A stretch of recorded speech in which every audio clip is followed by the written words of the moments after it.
dominated the world have used money to rule it and have ruled it in their own interest.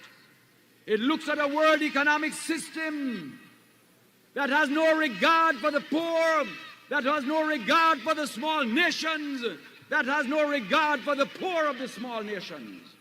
And the policy is a dignified policy, is not a violent policy, is not a policy of guns. It's a very honorable policy, but it is a very clear policy.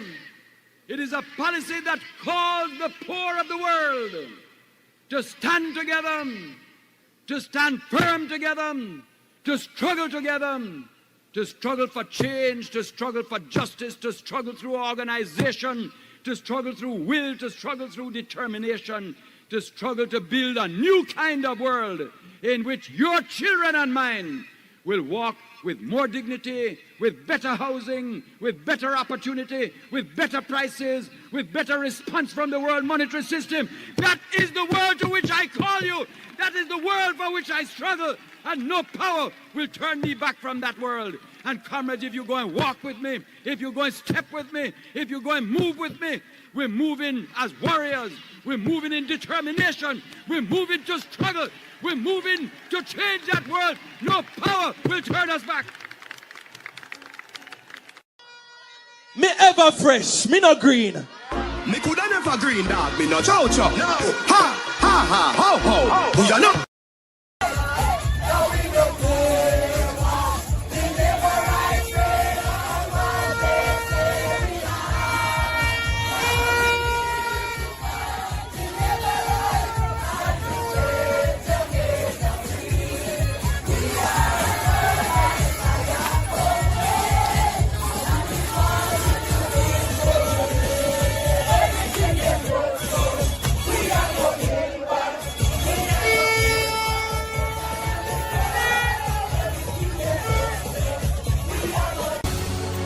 But if change is what we really want to see, ladies and gentlemen, then we must rise up. We must unite. We must advocate. We cannot remain silent. Where are the young men, the young women, the men, the women, the boys, the girls who will put aside political divide and do what is best for Jamaica? Eternal Father, bless our land.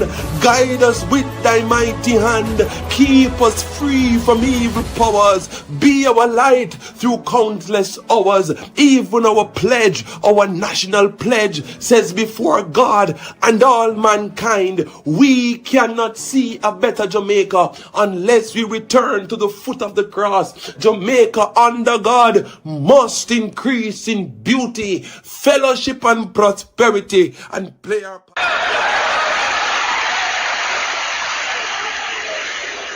If I lived in China or even Russia or any totalitarian country, maybe I could understand some of these illegal injunctions.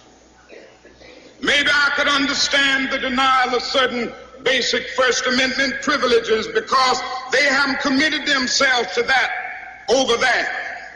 But somewhere I read of the freedom of assembly. Somewhere I read of the freedom of speech. Somewhere I read of the freedom of press. Somewhere I read that the greatness of America is the right to protest far right.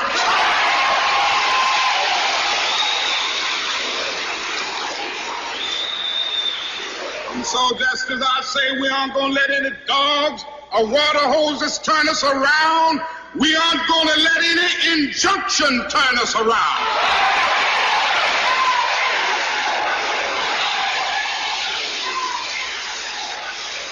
Well, I don't know what will happen now.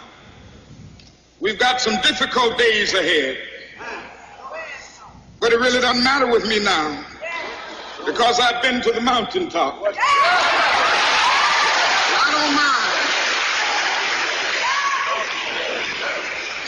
Like anybody, I would like to live a long life. Longevity has its place. But I'm not concerned about that now. I just want to do God's will. And he's allowed me to go up to the mountain. And I've looked over and I've seen the promised land. I may not get there with you, but I want you to know tonight that we as a people will get to the promised land.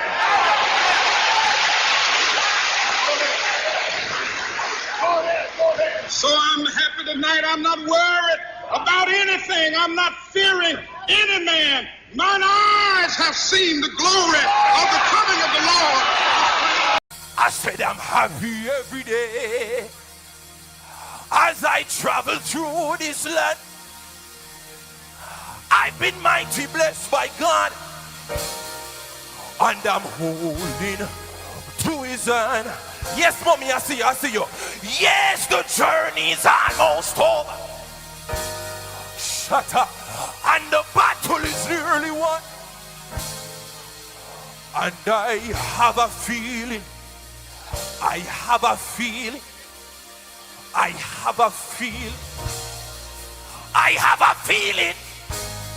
in my heart.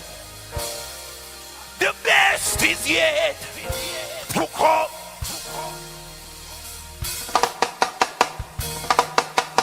Slide up it over there, so who not ready to get, who not get up now, man.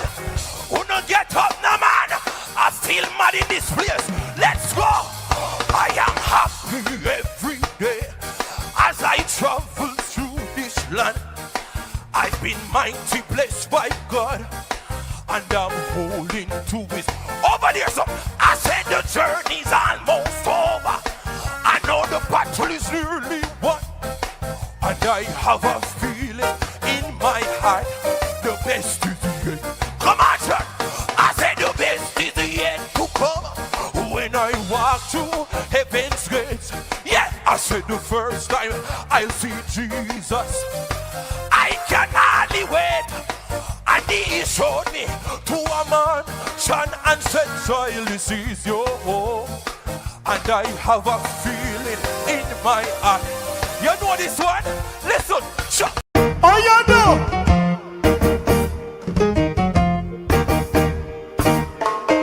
I want to hear the angels singing. I want to be in that number. I want to hear that trumpet song. We have done now. I want to hear archangel voice. I want to hear archangel. Oh, I want to hear when my name is called. I want to hear. Everybody know I want to hear. I want to hear. I want to hear. I want to hear. Watch out now. I want to see the angel marching. I want to be in that number. I want to hear. I want to hear that trumpet song. I want to hear archangel voice. I want to hear. God bless her now. I want to hear when the name is called. I want to hear. Everybody do so. If I'm not living for Christ, then I cannot be.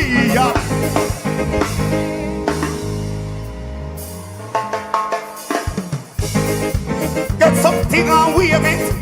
Get something and wave it. Get something and. If I'm not living for Christ, then I cannot be happy.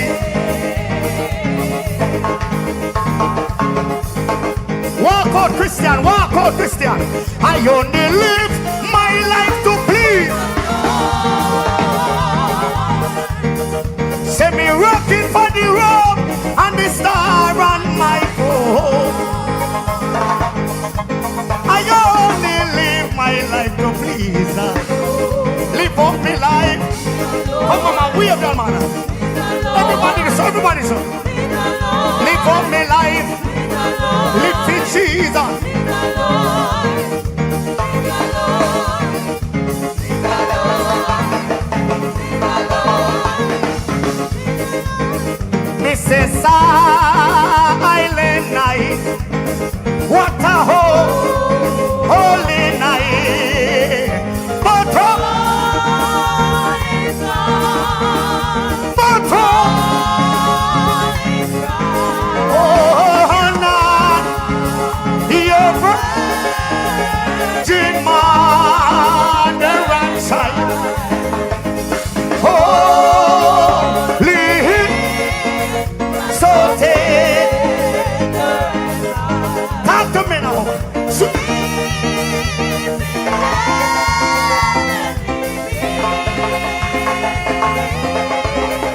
but sweetly heard.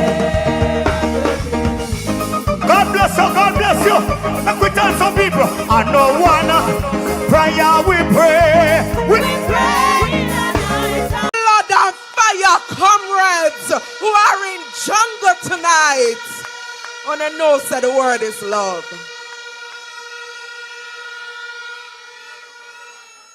Comrades, I come with a speech, but it's a different speech I have to give tonight. But before I go into that, we have been saying all night that young people know say time come. And I want to bring up a young man who has looked for himself, him read for himself, him search for himself, and when him done, him realize that the only choice he could choose is the People's National Party. And I want to welcome Comrade Harry.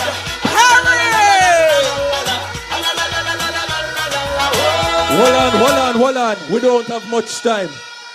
When I say time, you say come. Time.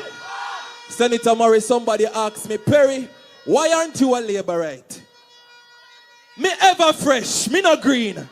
Me coulda never green dog, me no chow-chow. No. Ha, ho. Who ya know? Underpants, Paolo. With the gal in the middle. Hold on, cut in, man. Hold on. Me coulda never green. Hold on, no DJ, man. Hold on. I don't have much time. The next Prime Minister, let me shake your hands. So big up yourself, Mark Golding, Jensek, and brother, Dayton Campbell, doctor. Listen, in 1938, the People's National Party was formed out of the vision to help the poor people. It was born out of restlessness of the people seeking for better. And I believe that the People's National Party continues to be the answer for the people. Can I hear an amen? Hold on. In 1995, under the auspices of P.J. Patterson, the most honorable, there was a revitalization and an extension of the new National Youth Service Program, which gave young people the opportunity to earn Commander Church. It gave people the opportunity to better themselves. I don't have much time, but hear what? I hear the other people them say, you must choose Jamaica, but you can't choose Jamaica without choosing the people. God bless you. Me coulda never green dog, me no chow-chow. No. Ha, ho. Me coulda never green dog, me no chow-chow. Move your club, comrades. Comrades, I want to let you know that young man is the former guild president at the University of the West Indies. That is the kind of young people that we attract in the People's National Party.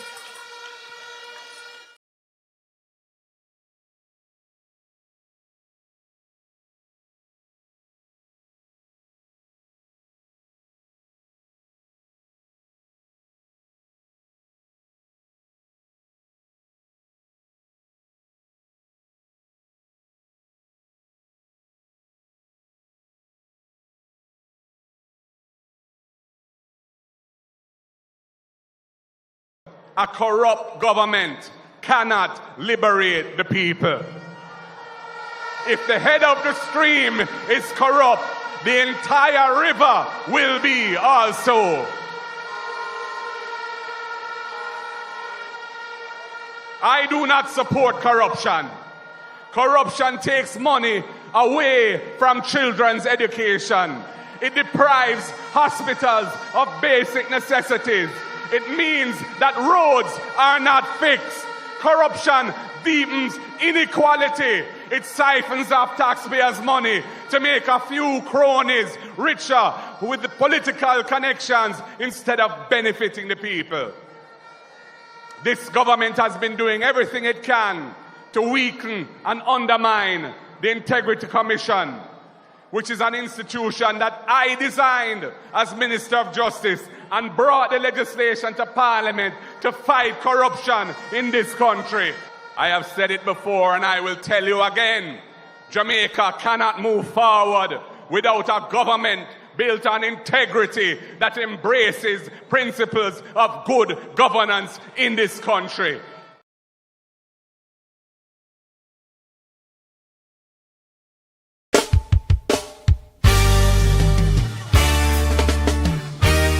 Lightning and thunder for the JLP. Oh. Corruption in the nation. What a sticky situation.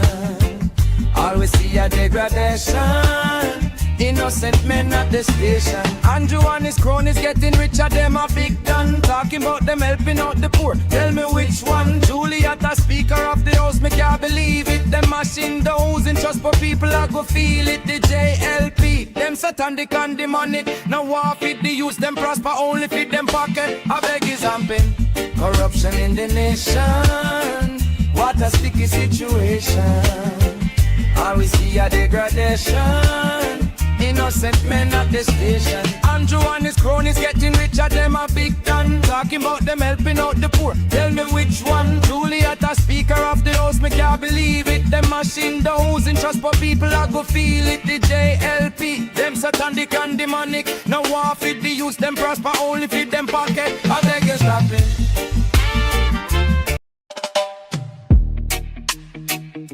The perspective with Perry Cummings Jr. Big up yourself. The best is yet to come. This is my perspective. Telling you my perspective.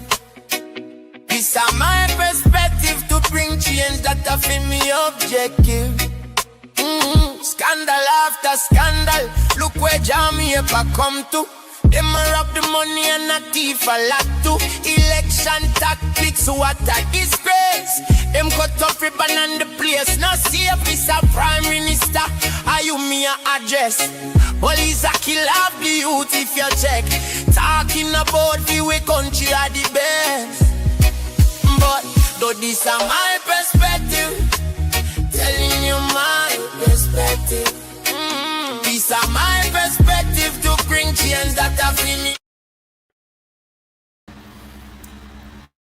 Ladies and gentlemen, a pleasant evening to you all.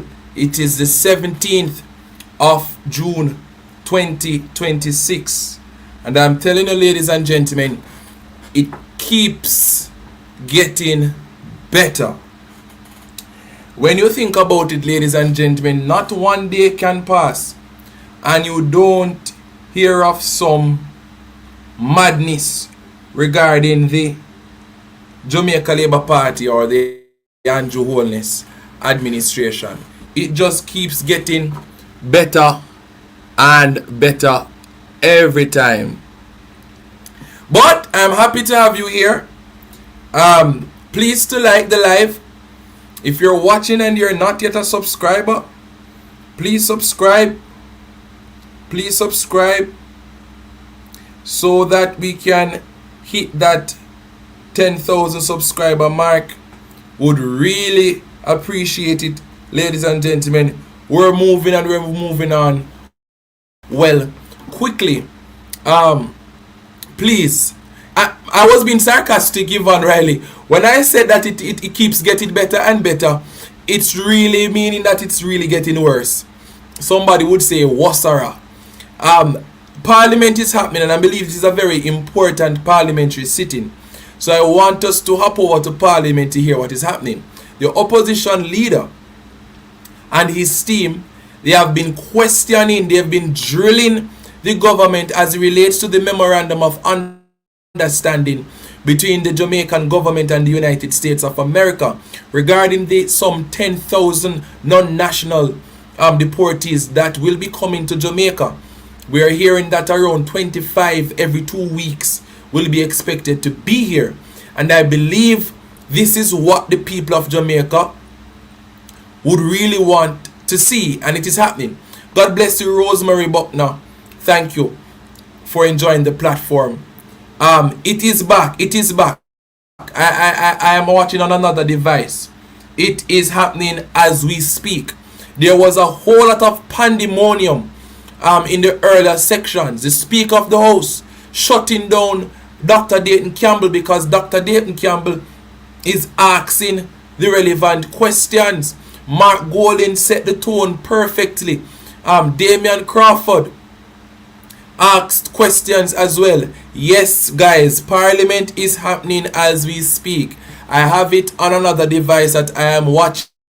It is happening. So the opposition, they are still questioning the government, the Minister of National Security, regarding the whole business of the deportees coming to Jamaica. We want to see the opposition at work. I believe these are just some very important questions that the opposition must ask, right? We saw Nikisha Burchell standing up in Parliament and the Speaker of the House refusing to allow Nikisha Burchell to ask questions. The entire opposition stood on their feet and the parliamentary sitting was forced into a 5-minute suspension that became an almost 20-minute suspension. It's a whole lot of pandemonium, ladies and gentlemen, and I want us to hop over to see our opposition in action, because people are quick to say that the opposition is not doing anything. Quick to say that the opposition is not doing anything. Well, the opposition just shut down Parliament. So they've reconvened. So let us please hop over to Parliament, hear what is being said, and we touch some other matters once they've concluded those conversations. Alright? Let's head over to Parliament.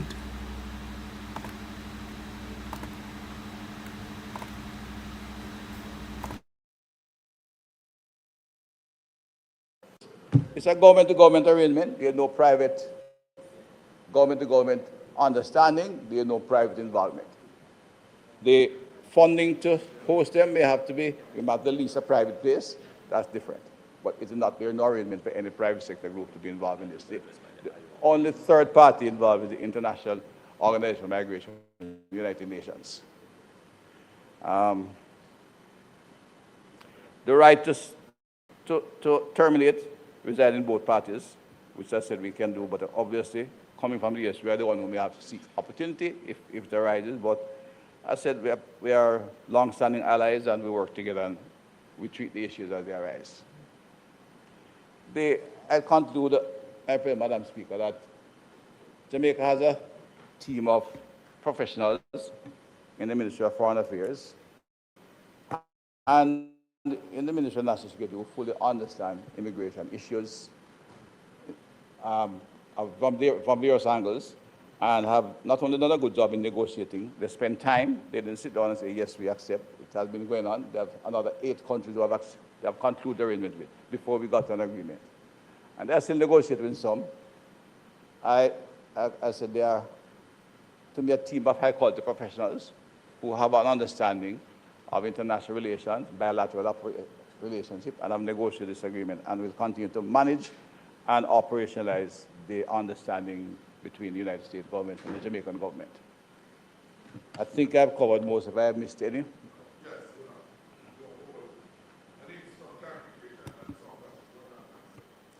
No, members, which remind me of them. There's a whole series I'm trying to get to.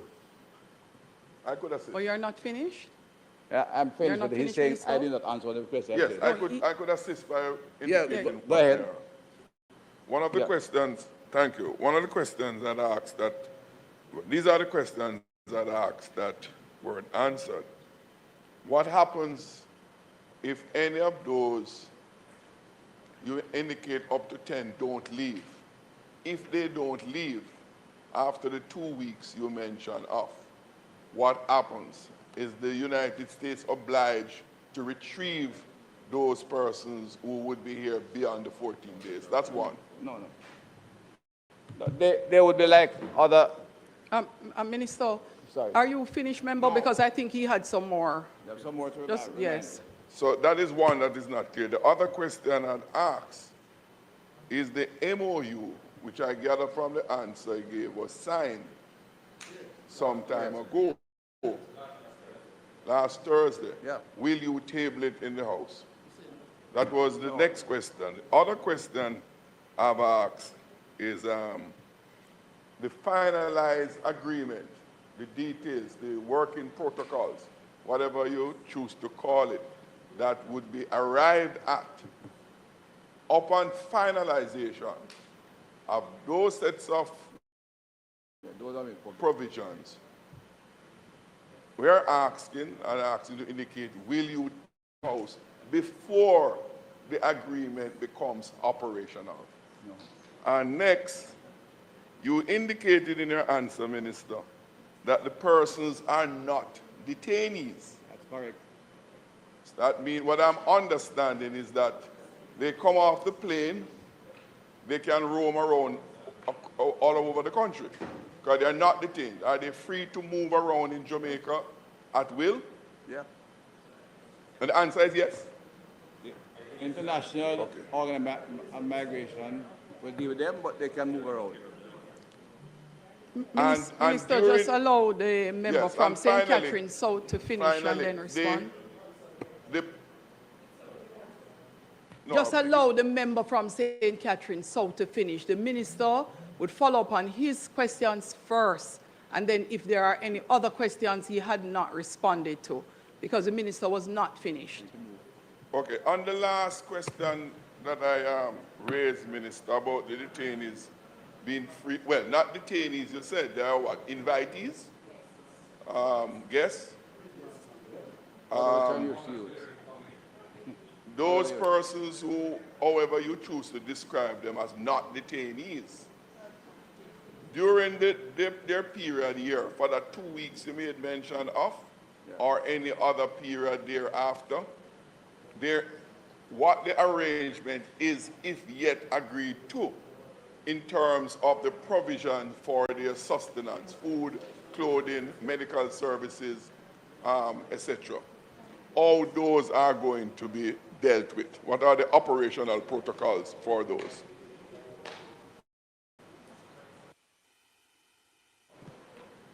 They're free to move around. They're here in a transition mode, like in transit back to their home state, and we expect them to be out. While they are here, they are, as I said, they are in transit. They are free to move around. They'll be under some support from the International Organization for Immigration, but it's not a detention in any way. That is very clear. If they choose to stay longer and stay in Jamaica, they then be subject to the international regulations we are signature to. And they will apply for refugee status, and the court will decide if they can stay or not to stay at that point. The rate of returning to home country at this point in time is about, up to now, is over 90%. The fact is, well, I don't want to get to detail. They are looking to go to the United States, and like Jamaicans, when they come home, within weeks they go back to the United States. The object is there. Per capita income is $7,000 per capita. Most of these people are coming from, they want to go to. Secondly, during the time they are here, the funding from the U.S. government cover their stay. That's where we are. The first question, in terms of the MOU, no, it was not intended to table the MOU. That's not normally done with MOU, with agreements in government, but we would table the terms of the, agree to the operational procedures will be made public and be tabled in the House. And we expect that to be concluded very shortly, which will give a time frame and establish where they will stay, etc., as terms of holding base. And the holding base is where they will be resident for some time. And it will be rotational. But the MOU itself in documents, and there's no reason to treat this one different. but the operational procedures will be made public and can be tabled in the House. Well, the operational procedure is what will make it come into operation. No, the agreement, there's no intention to table it, but it's not a secret document. The information you ask, we will give it. No, it is not the practice to table these. I know this is not the practice, and there was no but it's intention not to do so. prohibited. No, my question Member from Minister, member from St. Catherine South. His question was, will the final agreement be tabled before it becomes operationalized? That was the question. No, not likely. We will publish the procedures for operationalizing it, and that will operationalize the agreement. So the answer is no. No.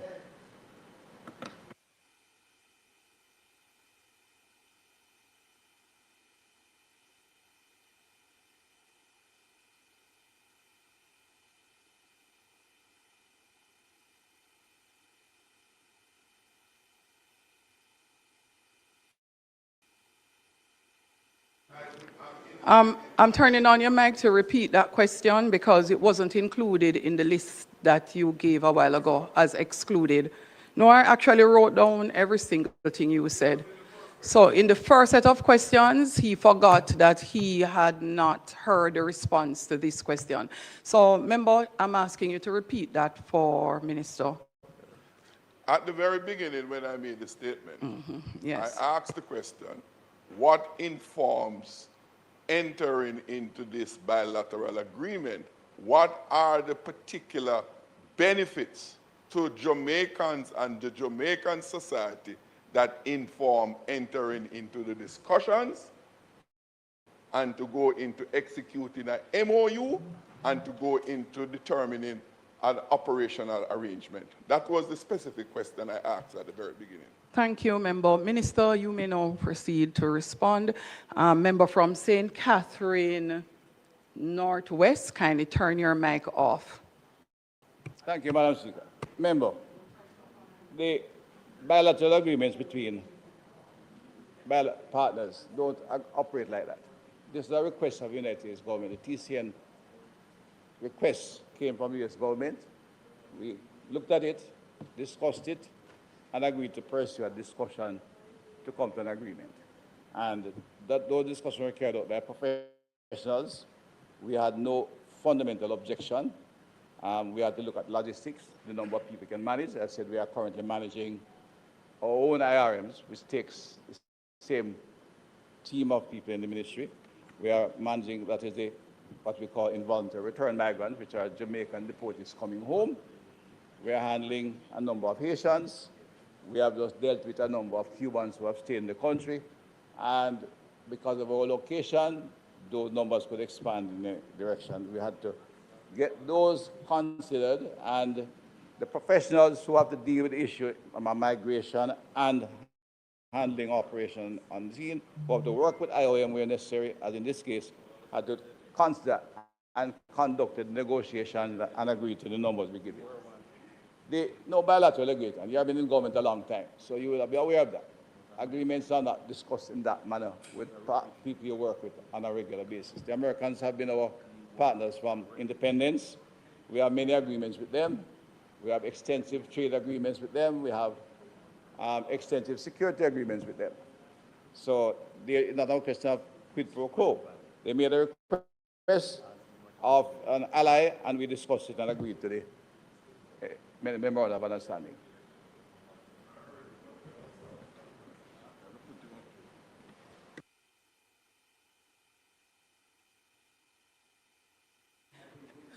After you're finished with Member Jackson, Minister, you should continue to respond to the remaining questions that you had said you were going to continue with. That respond to, Madam Speaker, I can recall now is that there was no pressure, undue pressure put on the government to respond. There was no coercion instituted. As I said, we have ongoing discussion in the United States of America. They are, beside economic activity, they are the primary security partner we have. In fact, We have extensive law enforcement activities, which is dealing with transnational criminals in Jamaica, and there's always personnel here from the U.S. government, which you are aware of, from all the departments in Department of not only dealing with drugs, but in recent time we have had to pay significant attention to trading in arms, and of course trading in the advance fee fraud, and the postal services, the DEA, and all the others are here. All the law enforcement agencies are in Jamaica under established legal agreements to work with us to manage transnational crime. It's our biggest problem at this point in time, and we have had successful arrangement, one in which has no breach of either our legislation or sovereignty in dealing with them.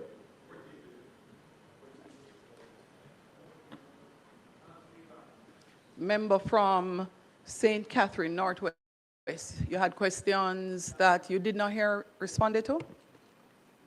Madam Speaker, I asked two questions that I didn't hear an answer to.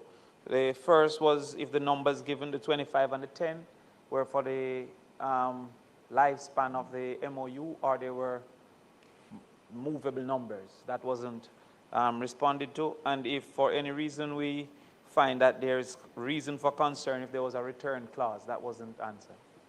Thank you, Member. Minister?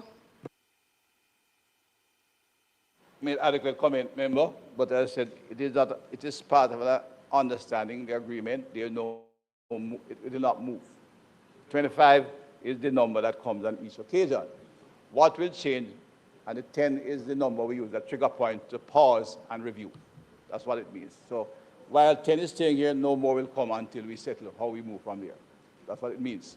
It's a cutoff. That's the trigger. If 10 of the 25 stay, you pause their movement and begin to discuss how we move from there. Is that for the entire? That's the agreement. So yes, that's the entire, that's what it is. Yes. No, it cannot change. We will have to change. No, there's no return clause, because if they stay longer in the country, it means they'll be applying for refugee status, and we'll have to allow the law to proceed. They're subject to laws. At that point, it depends on the activity that they are alluded to. If it's an international terrorist, we send them on to the country that is affected primarily. If they break the law here, we lock them up and charge them. No, you would not return to the United States. No, unless what the adverse rates you find relates to it. No, if they're found to be in criminal activity that is against the U.S. government, the U.S. government will seek to take them. Member from St. Catherine, Northwest, you're not asking those questions on the mic, and so I'm not sure anybody knows what the minister is responding to. So, Minister, could you please summarize the follow-up questions being asked for the benefit of the public so they know what you are responding to? I was asking if we have indicated in my presentation, my answers before, that we will take 25 third-country nationals on a fortnightly basis into Jamaica and transitioning them back to their home country. There's indicate 10 of the members, the incoming passengers, stay, then we pause the movement of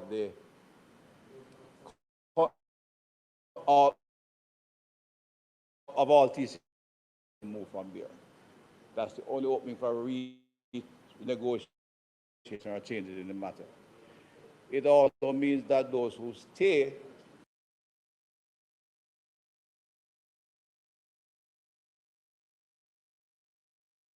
just joining, we've decided to take a look in Parliament. Hold on, it's back. may take the opportunity to apply for refugee status. And at that point, they become our responsibility. Yeah, but among the discussion that it occupied the time of the professionals in both the Ministry of National Security and the Attorney General Department in extensive time. So the numbers were designed that we can manage that, which is why it's a trigger point.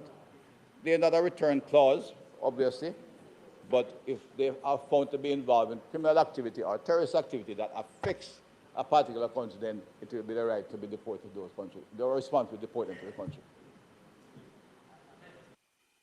Member from St. Andrew Western, did you have questions not responded to, or do you have questions for clarification? Yeah, question for clarification, Madam Speaker, on a very important matter. Having regard to something I asked before, and the Minister responded. There's a follow-up. So, Minister, I've heard your response about the non-tabling of the Memorandum of Understanding, but you did admit that the refugee status, the convention, that there is no legislation on the convention, but there's a policy and a practice. The question I want to ask, Minister, is, firstly, this is a special arrangement. This is a specially negotiated arrangement. It is not, it is outside of the policy and the legislative prescription in the immigration laws, a special arrangement. Are you then going to bring to the Parliament on some basis an update, a report as to A, the number involved? The assumption is that you will be able to move them on, transit them out of Jamaica on some kind of regular basis. But you admit that they can apply for asylum status and all of that. If, and you have a pause clause in there, but the question is, will you be able, coming to the Parliament, to give some update from time to time as to the status of these individuals? Well, we can give updates. Hold on, Minister. You have to wait until you turn on your mic to start speaking. Thanks. Go ahead, Minister. Thank you. By the way, I should have added that, of course, like all, once they stay, they become an illegal immigrant, although they are here under special conditions, and they are foreigners, and they apply for registration. But the right of the minister to deport them is still there. I can deport them if I feel it is necessary. Of course, they can go to court again and challenge that, but I still enjoy the power to deport them. But again, if it's 10 people dealing it, we wait until all those 10 are settled before we continue the arrangement. In terms of reports, yes, we'll make periodic reports. We don't do reports on our own IRMs or others, but for this case, there's a public interest, we will make you know what's happening. So if we pause, we'll let you know, and we'll have 10 or 12 or 5 or 6 to deal with. Because those are the numbers we'll be dealing with.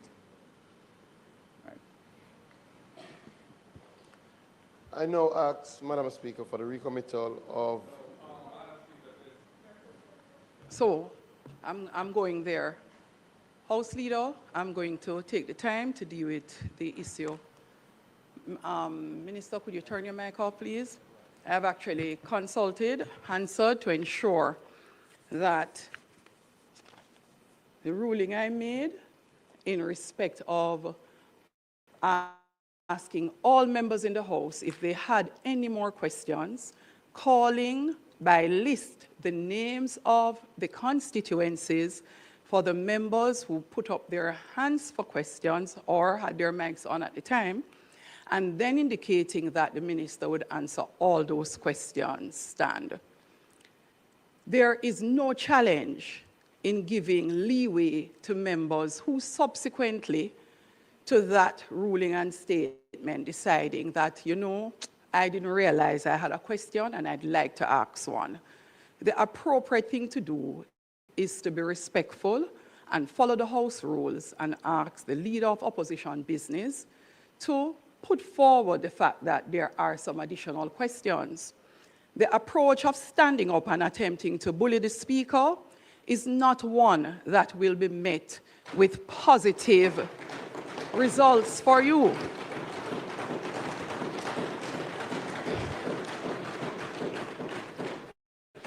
And particularly going live in the Parliament is utterly a disrespect for this very House and its rules. I won't even name the member who went live. I know the member has been spoken to before. The member has been spoken to again. The member, if the member knows, well, you deleted your live Someone has actually sent it when I left the office. I went to my chamber and spent the time to speak to the other members. I don't need to go any further. I would like members of the House to spend some time, all members of the House to spend some time to appreciate the standing orders and their interconnectivity. And I'm going to reiterate the ruling made in respect of Standing Order 32.1, Standing Order 32.2, as it relates to rising in place so that you can address your observations to the Speaker or Chair. I have no challenge, as I said before, respectfully, if a member or members decide that they have questions after.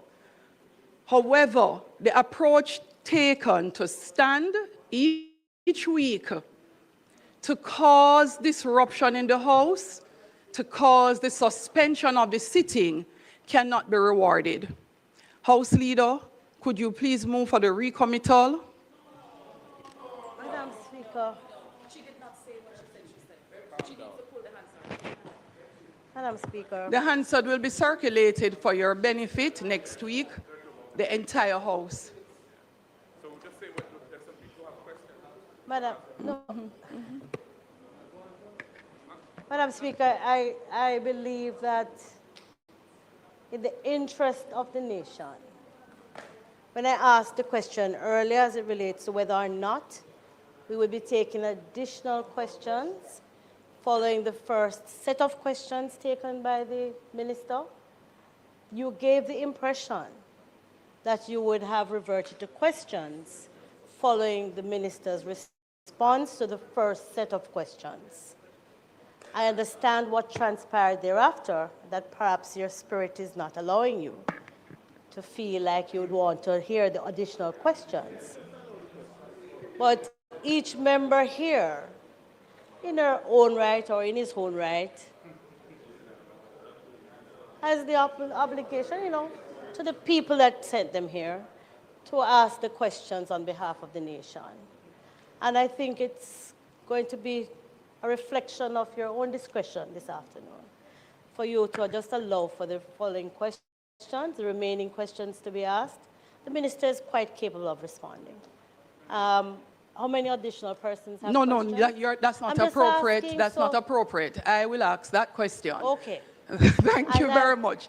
You may take your seat, Leader of Opposition Business. And I thank Members, you. I appreciate go ahead. I love to hear you say thank you. I don't hear it often enough. Thank you so much, Leader of Opposition Business.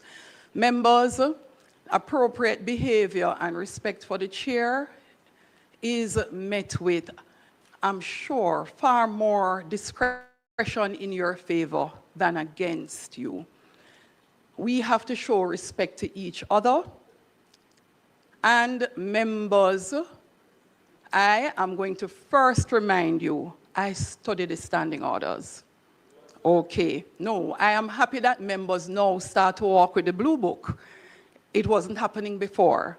And therefore, when you get up, and I'll cite first member Campbell, I do not need anyone to refer to the standing orders and waste the time of the Parliament, because that's my job. That's my job.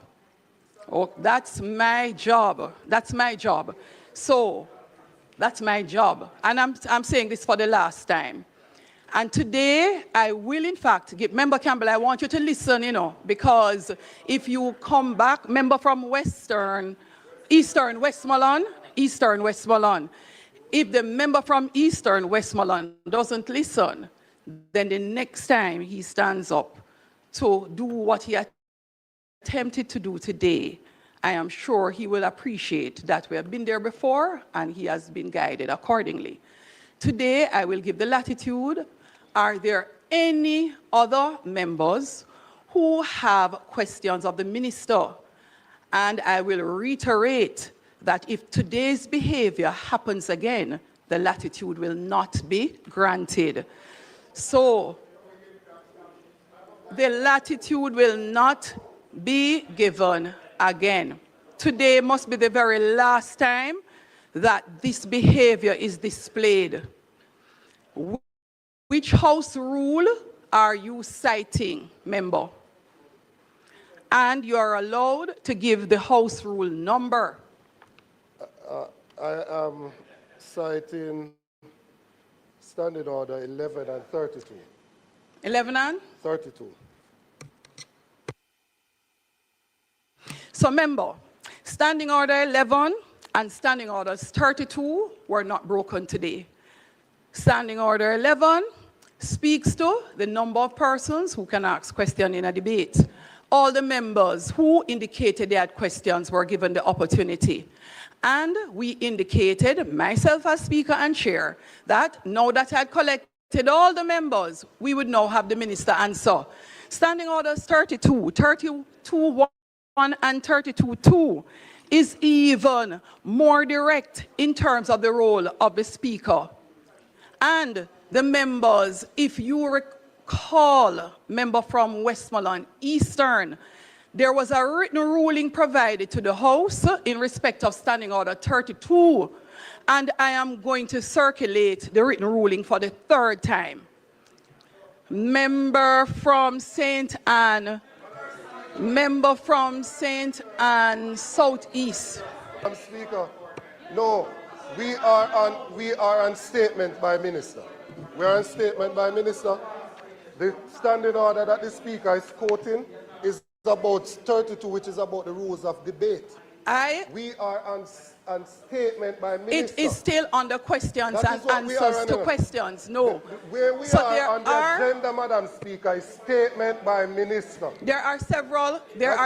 So Standing Order 11, Standing Order 17, subsection 2, and several other adjunct standing orders are applied in the behavior in the House, including Standing Order 16.1 and G.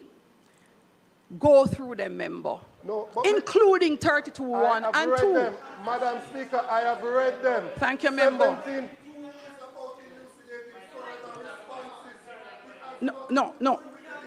No, I'm finished. Member from St. Anne Southeast. Member from St. Anne Southeast, you are next. Member from... I'm finishing up, member. Member from St. Anne Southeast, and then after that, the member from St. James South, from St. James South.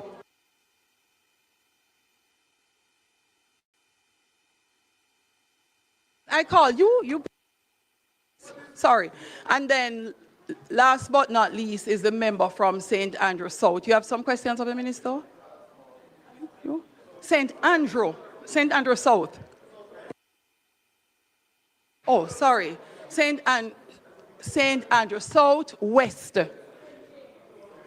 So no, man, I call St. James. So first will be St. Anne East. St. Anne Southeast. You had your hand up first. I caught his eye first. The eye of the speaker caught the member from St. Anne Southeast. You are next. After turn off your mic, the member from St. Catherine Southeastern. You have caught my eye. Thank you. I hope not.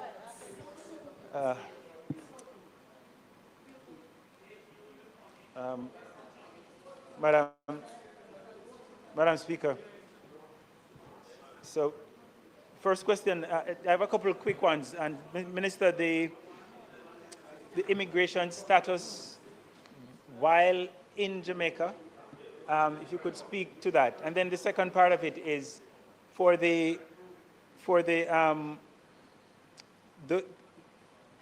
time when they're in Jamaica, if they apply for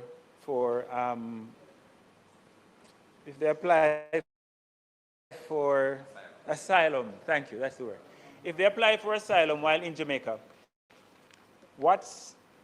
does that change their status? Is there a limit to the time when they can remain or for a decision on asylum status? And while that is being processed, do they count? Does that application count against the threshold which has been set? So the 10. So that's the first one. In other words, can we have 60 or 70 people who are, yes? All right. It's clear. Thank you. All right. So the next question is, what is their status in the U.S. before coming to Jamaica? And are they, by any chance, in U.S. custody? So what is the status of those who are coming to Jamaica? The third question is current status before they come to Jamaica. The third question relates to the capacity of the IOM, because the IOM is listed as the one responsible for monitoring them. Do they have the capacity to monitor and provide the feedback that is required to ensure that they're acting consistent with the MOU? And fourthly, are they voluntarily choosing to come to Jamaica, or are they basically required to come to choose to come to Jamaica? And related to that, the location of where they will live while in Jamaica, is that also their choice, or is there some restrictions on where they can live? Thank you, Madam Speaker. Thank you. Turn your mic off, please. Then the member from St. James South, and then the member from St. Andrew South West. Thank you, Madam Speaker. Minister, you spoke about it generally, but specifically, who pays for accommodation, health care, security, transportation? No, as I said, he spoke generally. I'm asking for some specific points. Specifically, Minister, who pays for accommodation, transportation, health care, security, and the administrative costs associated with these transfers? The minister said the United States of America. Do you have any other question? Will any Jamaican taxpayer funds be used The minister said the United States of America. Member, do you have any questions that do not surround answers already given? Incidentals is something totally different. I know some people go for perhaps something don't understand totally different, that. member. No, it isn't. The second question, Minister. Has Jamaica negotiated and settled on compensation from the U.S. for participation in this program? What, therefore, is the estimated annual cost, if any, and financial benefit to be accrued from Jamaica's participation in this program? Third question. Has the Ministry of Finance conducted a fiscal impact assessment survey? Because, I mean, there are some obvious costs, but then the hidden costs which only a fiscal impact assessment could reveal. You said that this was signed last week, Thursday, but has Cabinet approved the MOU between Jamaica and US committing Jamaica to this? And finally, Minister, what is the duration of the MOU? 1 year, 2 years, 3 years, indefinite? Thank you. Minister, last person will be the member from St. Andrew Southwest. The other member who initially indicated their question was covered. Thank you, Madam Speaker. I have two questions, really. One of them has to do with the persons who come where the criminal history shows nothing that is noteworthy or to worry about, nothing that's adverse. But what will happen if those individuals come with a clean record and later it is found that there is criminal antecedents? Have we thought through and worked through what will happen and how that will be dealt with? That's one. The person comes seemingly with a clean criminal record, but while they're here, it is found that they do have adverse criminal antecedents. How is that going to be dealt with? that would have prevented them from being accepted as part of the program, according to the safeguards that we have. So that is question one. Question two, you have answered part of it, but the part that is still left unanswered for me in terms of covering the costs for individuals. I am assuming that we assume that they're here for a certain period and that is covered. If they remain longer than that period, is the financial cost still covered by the U.S.? Once they start proceedings, for example, for asylum, what happens to their costs? Is it still covered by the U.S.? Is it covered by them? Or will Jamaica have to take up any of that? Just asking. Thank you, Member. Minister, turn your mic on, please. Thank you. Thank you. Let me say, I think I made copious notes on this. They'll be here as visitors for the first round. Bear in mind that once they stay beyond what may be a kind of projected time frame, two things can happen. One, they can apply for asylum, they will treat them as any other illegal immigrant, which is why the numbers are restricted. Secondly, if we find like you have that they might have an adverse trace, we can deport them to their home country at our cost. And the power of the minister remains intact and is not breached by any agreement. We can deport any undeserved visitor we have in the country. Okay? Capacity of the IOM is not one that we are going to have to go into. We have an understanding that they will provide certain services. Again, if the agreement is being pursued and we find that they cannot deal with 25 people, because the numbers is what we have agreed to, then we'll have to examine their operational activity at that point in time. They are sent here by the United States government as illegal immigrants. They don't have a choice in where to go. If they have a choice, they'll stay in the United States. And they're offered to return to their home country. Once they get here, we are part of the operational detail we are seeking to settle is location. We have to identify a venue where they can stay, and that is part of what we have to do before we operationalize the activity. And no one will be sent here until we settle that, an appropriate location for them to stay, and they cannot be detained, and they cannot be a place which is signal sense that they're going to be detained.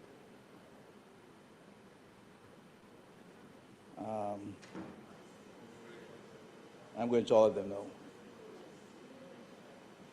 The cost, as detailed by the member from South St. James, as said, is general. We cover all IOM, they cover the funding that is designed to cover the cost for the initial period of this stay. All of their cost. Right? Unless, I said, if we have to deport one ourselves, then we have a deportation order which we activate separately, or if they go into asylum, the cost changes.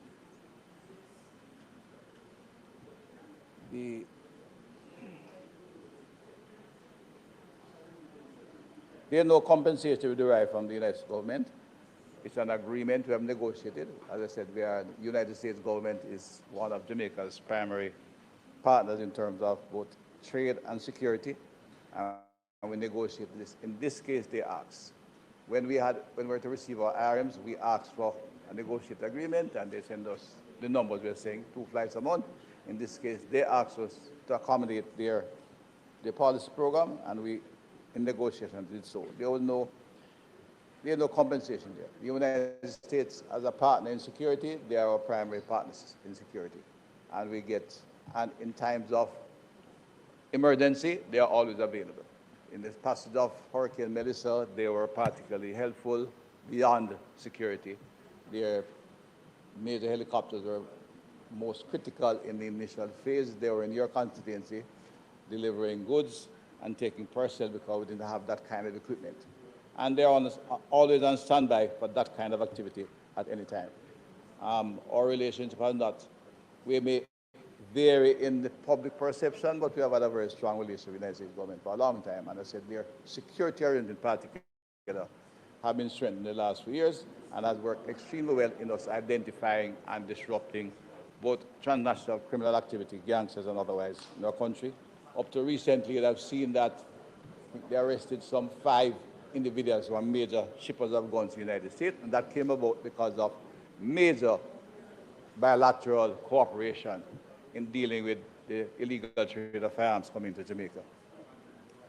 The Ministry of Finance naturally would not be consulted because the primary cost to us will be the deployment of our staffing and their establishment, which is why, again, the numbers were set at the number they're at, that we can manage that number in addition to what we are currently doing with other immigration activities. So there would be no particular need to get a special assignment budget either from the Ministry of Finance or to seek further funding from the United States. As indicated again, I repeat, the program, Madam Speaker, is such that we can pause at any time. Either side can pause for whatever reason, and when we pause, review and look on. They are not like to be any expansion in numbers, I repeat, because we have negotiated to get a number we think we can manage. Given the activities in the Caribbean and around us, it may be that if other numbers increase, we may have to decrease these numbers. It's not likely we'll have to increase them because the instability in some of our neighbors may force other individuals coming to Jamaica and we deal with them.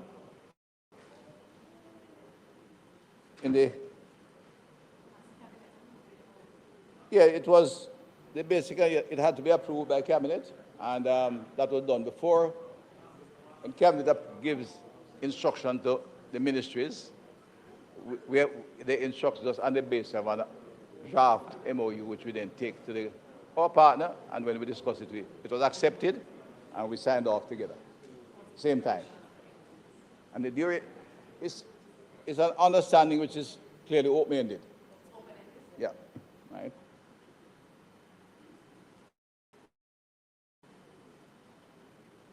Let's see if I left. Your 2 questions again. If the adverse trace is found here, after they come here, I think a case like that, we would deport them.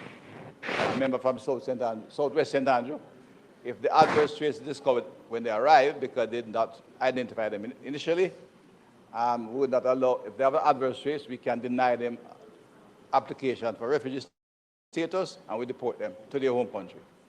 And on international law, home country is obliged to reaccept them. And that's important. If the adverse trace is discovered when they come here, by continued collaboration and further investigation, we send them home immediately. I think that covers all.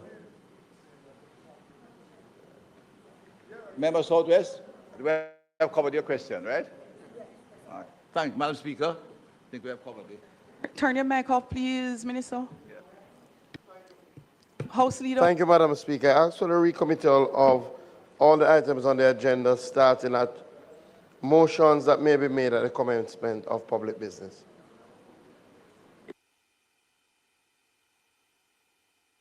Members, the question is that we recommit all the items on the agenda, those previously not addressed, starting with motions that may be made at the commencement of public business requiring notice. Those in favor? Those against? The ayes have it. Motions that may be made at the commencement of public business requiring notice. Motions relating to the sitting of the House. Motions for leave to introduce bills. Presentation of bills without leave of the House first obtained. Public business. House Leader. Madam Speaker. Madam Speaker, I now move for the suspension of the standing orders to enable me to take the motion, notice of which I gave earlier. Members, those in favor? Those against? The ayes have it. I ask that the motion be approved. Members, the question is that the motion be approved. Those in favor? Those against? The ayes have it.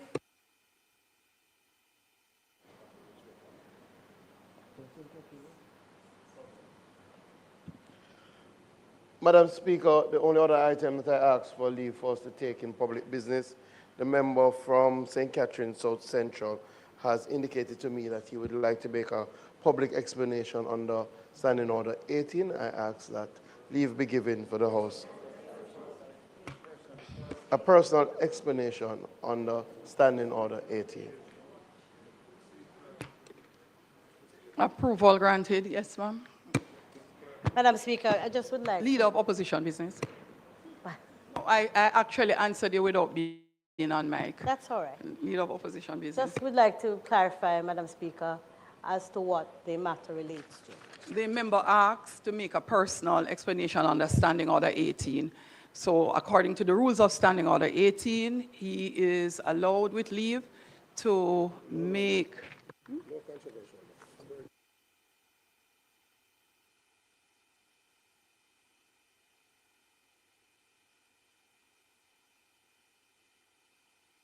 Madam Speaker, just to note that on a matter relating to... Member, do you have a written statement? Would you please approach the bench? Just making the point, Madam Speaker, that on another matter relating to a controversial issue, the member from Southwest was not allowed to make a personal statement. And we believe that if it is a controversial matter, that it would not be appropriate for that. It would not be appropriate for that personal statement to be taken today, because the same rules should apply. The same rules should apply. Yeah, absolutely.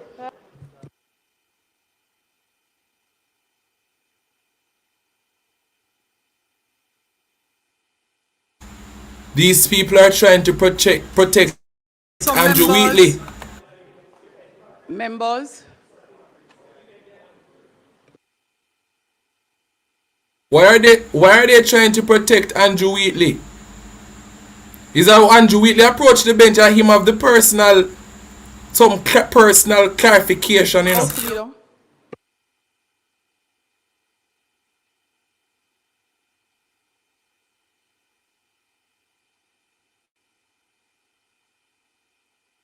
Ladies and gentlemen, I'm sick and tired of this government. This is an all-time. This is the most corrupt administration. Look at these people. Look at them. Look at them. Members, the member indicated he is making a personal statement on something that concerns him alone, and his statement is not one that is controversial. He appreciates Standing Order 18.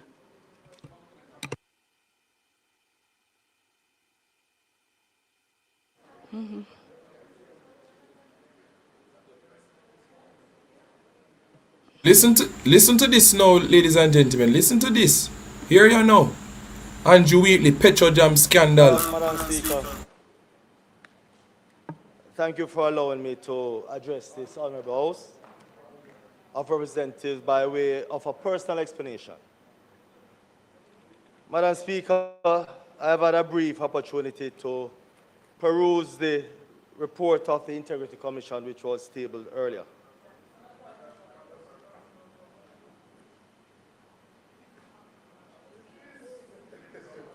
I don't know what he has to say. Let me at least hear him. Member, continue.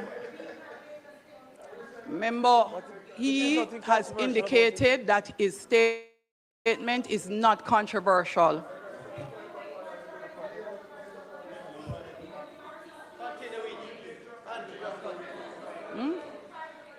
Thank you very much, colleagues. Continue. When he's finished, you can do the point of order. Continue, man. What a disgrace. Madam Speaker, I believe that you should, or you would have had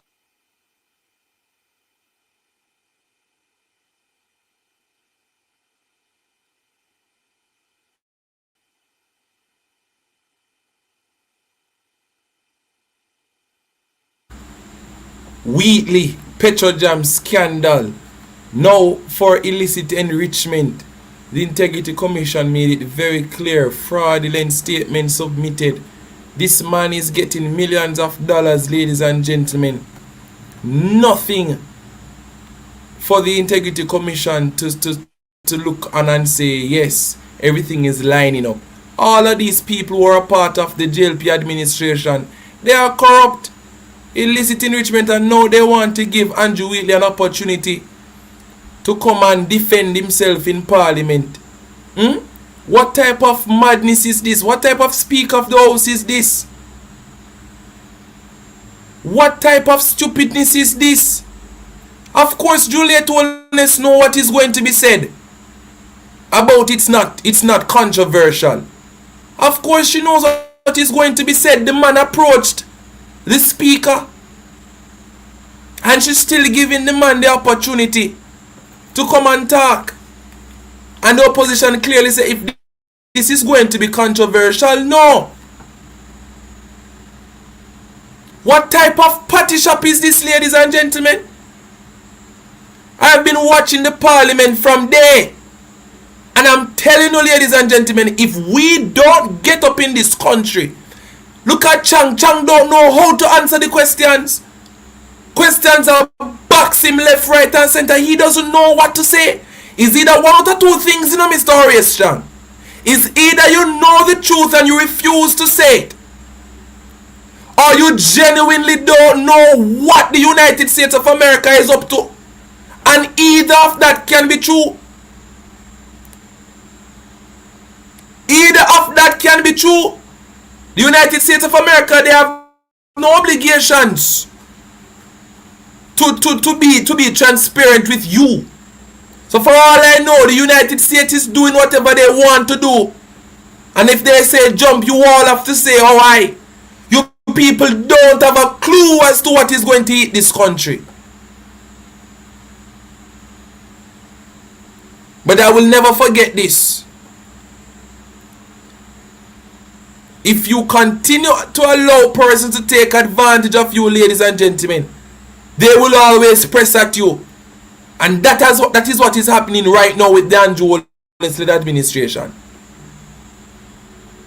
The Andrew Holness administration, they've allowed the United States of America to use them. They've bent their backs to them. And now they are so compromised, they cannot say no. Other countries have said no to this agreement of having deportees. Why is it that Jamaica must always compromise and sell out the country to foreign powers? Remember that Andrew Holness said that we won't have hands to sell Jamaica.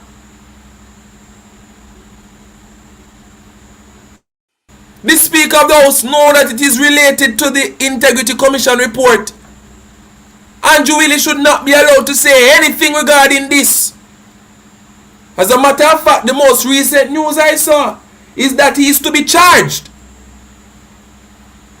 But he is rejecting it, so Wheatley taking them to court now, ladies and gentlemen. Cabinet Minister Dr. Andrew Wheatley has rejected as patently false, inaccurate and grossly misleading an Integrity Commission report recommending he be charged with illicit enrichment and 3 other offences.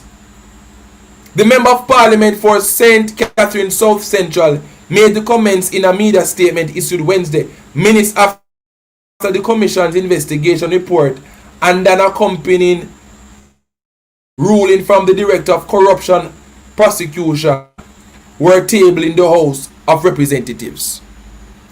You come like Andrew Holness, who no one bring the Integrity Commission to court, undermining the institutions that were established to protect the people of this country from corruption. You want to bring them to court now? You are a disgrace. You're acting as if you are somebody of integrity. Or yes, Strong. And Andrew Wheatley, you're not anybody of integrity. We don't forget Petrojam, you know. Cabinet Minister Andrew Wheatley is to be charged with illicit enrichment. Thief! Thief! Call it for what it is. Look at Andrew Wheatley in a parliament and walk up and down, trying to protect this man. Thief! Call them for what they are, ladies and gentlemen. You think the Integrity Commission have no reason to be telling lies on you people? You're all a bunch of crooks. It's the same thing Andrew Holness did. Bringing the Integrity Commission. But you want to bring them to court because of what? Because of what? The same scandal with Petrojam. The same person, ladies and gentlemen.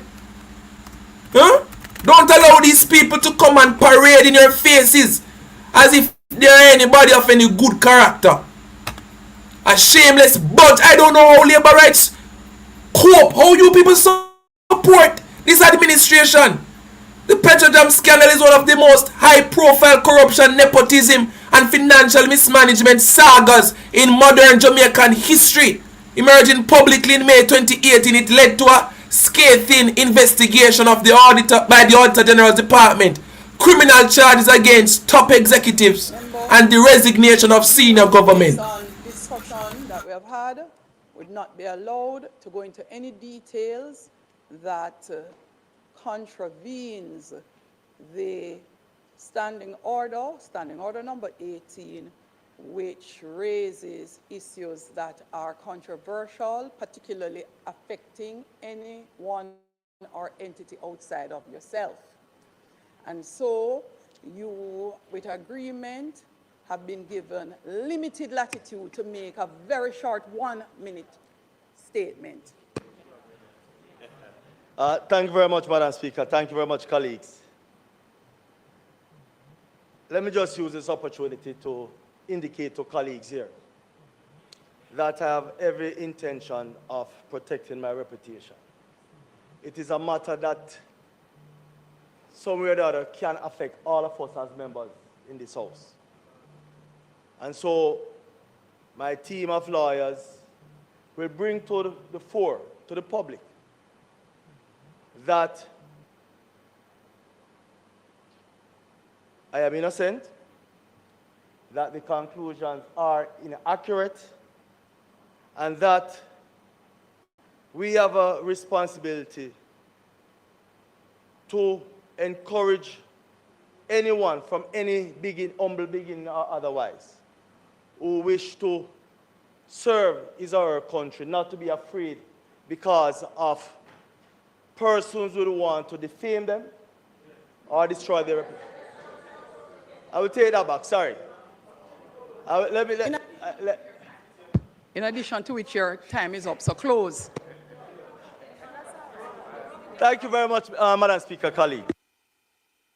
House Leader. Madam Speaker, we have no further business, so I will not ask to extend the time. I ask that the House be adjourned for a date to be set. Question is that this Honorable House do now adjourn for a date to be fixed. Those in favor? Those against? The ayes have it. This Honorable House now stands adjourned.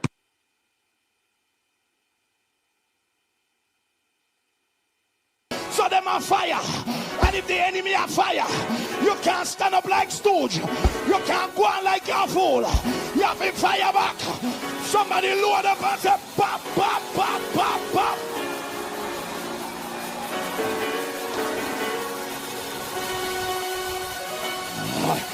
Lord God, badam, bam, bam, bam.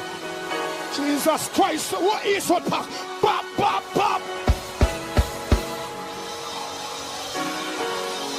Jesus Christ, war tonight, Bishop. Warfare tonight. Warfare. Badam, bam, bam, bam. Boom, boom.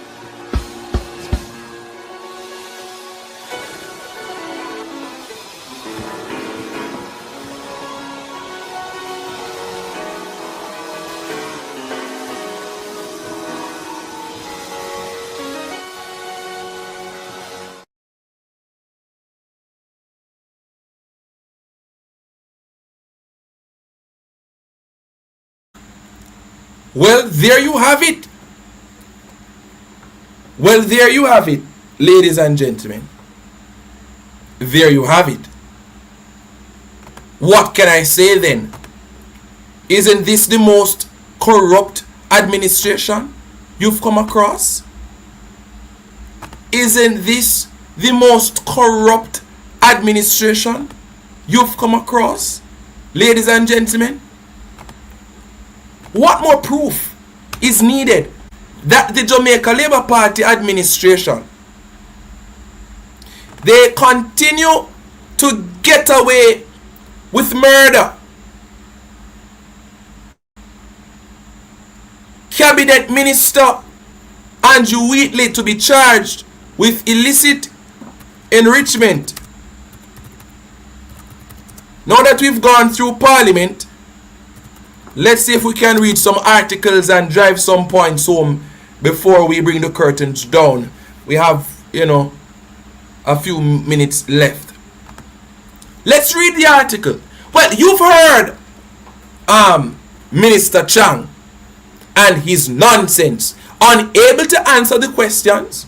You saw for yourselves how the Speaker of the House, we don't even have to repeat.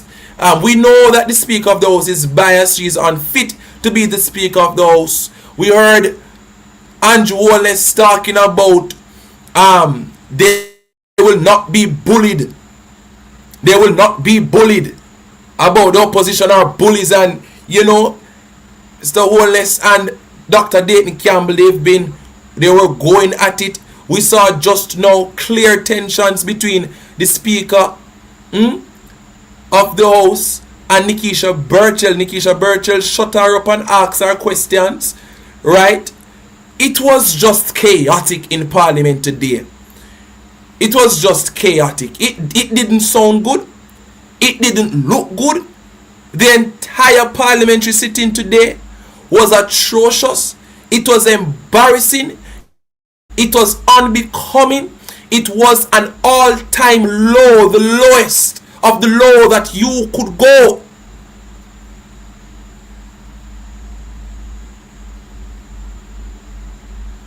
And you look at the government and you recognize, I won't be able to take any calls right now, ladies and gentlemen. Let me get through some points because of Parliament. We didn't get to touch on a few matters.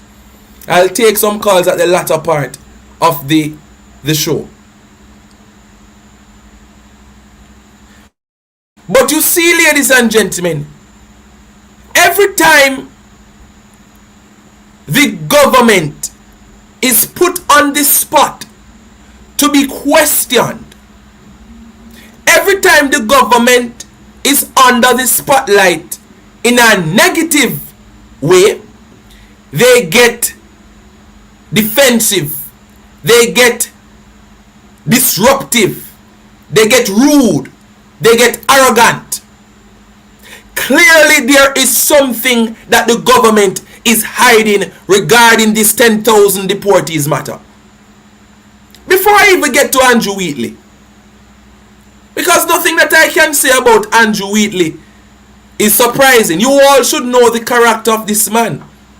Just like how we know the character of Ruel Reid. Just as though we know the character of the Prime Minister who is not certified. Should you be surprised that the Cabinet Minister Andrew Wheatley is to be charged for illicit enrichment? Are you surprised? You should not be surprised. Why? Because we have a Prime Minister whose statutory declarations are still not certified from 2021. It seems as if the Lord, our God, is building a plot together for us to decipher and to disseminate a strong messaging to the people of this country. Opposition, here is your opportunity. I tell you, sometimes we get some opportunity, I'm not going to tell a lie. Sometimes we get some opportunity, ladies and gentlemen, to really and truly send out some very strong messaging.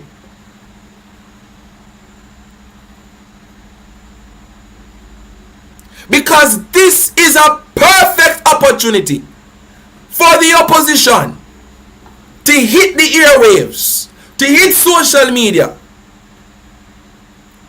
No, that's why, no, Greek Jamaica. That's why you connect the dots. You don't deal with matters independently of each other. That's not how advocacy works. And that's not how political messaging works. You tie in everything and package it as a messaging to the people of this country as to why this current administration is not fit to be in leadership and why the Golden's administration is the better alternative. You don't come out and in isolation you talk about issues independently. You tie in everything. A good political messaging, ladies and gentlemen, will be able to tie in everything that has happened over the past 2 weeks. And trust me, it can be done. The last good bit of advocacy, and forgive me, I could be wrong, but the last good piece of advocacy that I saw to date from the opposition in recent times was when Dr. Dawes had a series of the procurement breaches and the scandals up by the university hospital. Am I telling a lie, ladies and gentlemen? Dr. Dawes kept a series going in detail, doing investigative journalism and research, and he was able to rattle the nest, and the ants came running all over the place.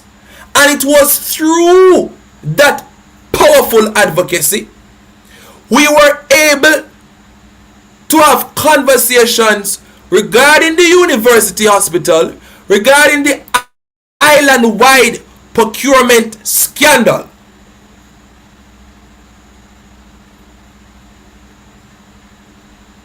And that is the type of messaging that we want from the opposition. Dr. Dawes did a brilliant job, and I told my dad, if I was supposed to do a political messaging, I would model it after what Dr. Dawes did. And I will always commend Dr. Dawes for what he did, because since then, even months after those videos, we are still having conversations about what is happening at the university hospital. Not only that, but now the PAC wants to put some sanctions against the CEO up there because he did not want to turn up to the PAC meeting though he was summoned. That is the type of messaging we want to see from our opposition that will cause the entire Jamaica to be looking into these matters. Look at how defensive. Let me take off Wheatley off from my screen for a little bit. Let me wrap up Chang. Look at how the government today, I want to do my due diligence of showing. I have to show party. I have to show comrade leader. It would be remiss of me. Hold on, ladies and gentlemen. Let's take a quick break. I must show, forgive me, but I must show when Mark Golding started the conversations regarding these deportees. I believe the questions were excellent. The tone was right. And I must show how the entire conversation started regarding this matter of national security, because that is what the issue is really about. Let us take a quick break. When we come back, we're going to play Mark Golding in Parliament when he was questioning the minister regarding the matters. We go to Andrew Wheatley, then we touch on Audrey Marks with this PA Master, because the opposition has something to say regarding that as well. Let's take a quick break. At Pearl Therapy, we are here to help you to bring ultimate relaxation to your feet. Our hot stone, Swedish, and deep tissue massage services are here to help you to get rid of tensions, minor swellings, and aches and pain, increase flexibility and circulation. If you are having any heart or circulatory diseases, then this might not be for you. Reach out to us and let's see if you can secure yourself with a foot massage for as low as $4,500. Thank you for choosing Pearl Therapy, the healing hub. Are you frustrated with your skincare? Are you tired of acne, blemishes, scars, sagging skin, wrinkles, discoloration. Why not enjoy our wide array of products, from skin, hair, and personal care? Place your frustration on our shoulders, and we will get you smiling again. The power of our products are in our formulation and ingredients. Listen to our customer testimonial. This is what she has to say. Oh my gosh, look at my face. I've been using these products for a year, exactly 1 year. If you have not tried them, you need to try them. They really work. Look at my skin. Visit our website or contact us at 917-557-6204. Make it Tony and Organics and order yours today. Food is designed to be felt, not just tasted. Soft warmth, gentle richness, a harmony that melts effortlessly on the tongue. At Cummings Exquisite Caterers, every dish is an invitation, guided by passion, finished with elegance. We cater for life's most meaningful moments, elegant weddings, private celebrations, and much more. With a serene repast center just 10 minutes away from 2 major cemeteries. We are located at 38 Joe Blaine Spanish Town Road. Reach out to us, 876-573-9124. Cummings Exquisite Caterers. Our first social media question tonight comes from Instagram. Shania in Kingston, she says, low voter turnout suppresses the effectiveness of a democratic society. Many Jamaicans refuse to vote because they believe both parties are corrupt. What would you say to the significant population of non-voters? And if elected, how will you hold politicians accountable for offenses against the people instead of protecting them? So in this instance, the question, you have 90 seconds to answer, and we begin with Dr. Holness. Corruption is a serious problem in our country, and corruption requires strong leadership. From my position as Prime Minister, I have taken action against any member of my political party that has been involved or accused of anything that suggests corruption. In my own case, I have been investigated for a year with an expert forensic auditor. The findings of that report have suggested no corruption. There have been no charges. Every aspect of my report, every aspect of my personal life and my personal financial details are in the public domain. I am the politician about which Jamaica knows the most. And therefore, I am the politician who can stand with the greatest moral authority to treat with any matter that is considered corrupt, as I have done in the past. And I want to give this assurance to the Jamaican people that you know me, you know about me, you can trust me, and you know that I stand against corruption.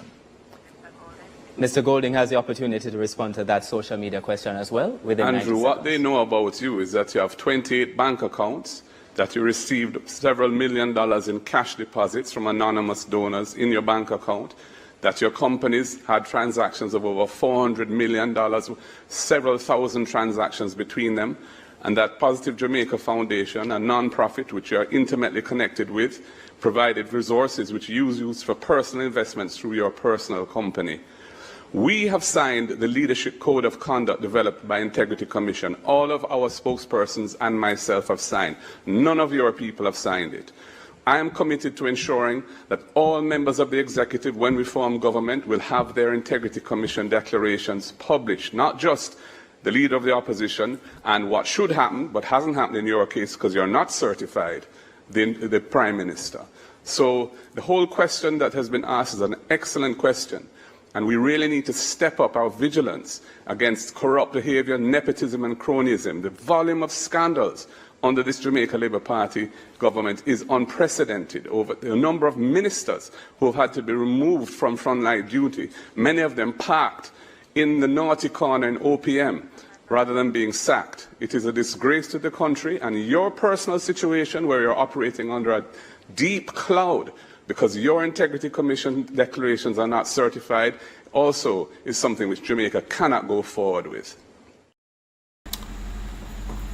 Welcome back, ladies and gentlemen. This is The Perspective, and I'm your host, Perry Cummins Jr. Please like the live. We've bitten off quite a lot since evening. We were in Parliament, in the thick of it all, when the opposition was pressing the Minister of National Security on the latest, madness. The government entered into this agreement with the United States of America to accept around 10,000 deportees, non-nationals, using Jamaica as a transit space. Well, you heard the questions, and one of the things that Head Girl is pointing out in the chat is that a lot of persons are not listening or did not listen to what Dr. Chang said. The people can seek asylum. Now, for those who don't know what is asylum, asylum is the legal process of requesting protection in a foreign country because you are fleeing persecution, violence, or war in your home country. It is a recognized human right under international law, and individuals are legally permitted to apply for this status upon reaching a new nation. And it is very, very, very, very important. This is really, really serious stuff. It is really, really, the country, if they should seek that asylum and they get the asylum, the government is responsible for catering to certain needs, and that's why we need the opposition. That's why we need the opposition. The government don't want the opposition, but we need the opposition, ladies and gentlemen.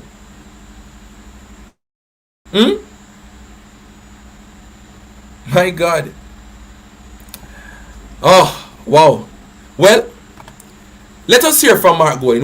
I know a lot of persons may have missed what Mark Golding said. We have to hear from Mark Golding at least a piece of what he said. Then we go back to the crooked Andrew Wheatley. Opposition leader, you said you had more questions? That was a statement by the spokesperson. I have some questions, is what I believe I'm allowed to ask. Minister, first of all, has the memorandum of understanding been signed by the two state parties? And if so, what is its date? That's the first question. Secondly, if persons are received by Jamaica under this arrangement, will those persons be held in detention, or will they be free to go wherever they want to go in Jamaica? Thirdly, if they are to be held under some form of restriction or detention, what would be the legal basis for imposing any restriction or detention on them, given that they have come here not having committed any offense under our laws? Also, fourthly, there's a discrepancy in your statement, because it says that under the signed MOU, Jamaica will host only 25 third country nationals at any time. But it goes on to say there's a controlling mechanism, which you say is important, which says that there's no obligation to take any more once you have 10 here. How do you reconcile those two? I'm sure you have an answer, but I'd like to hear what the answer is.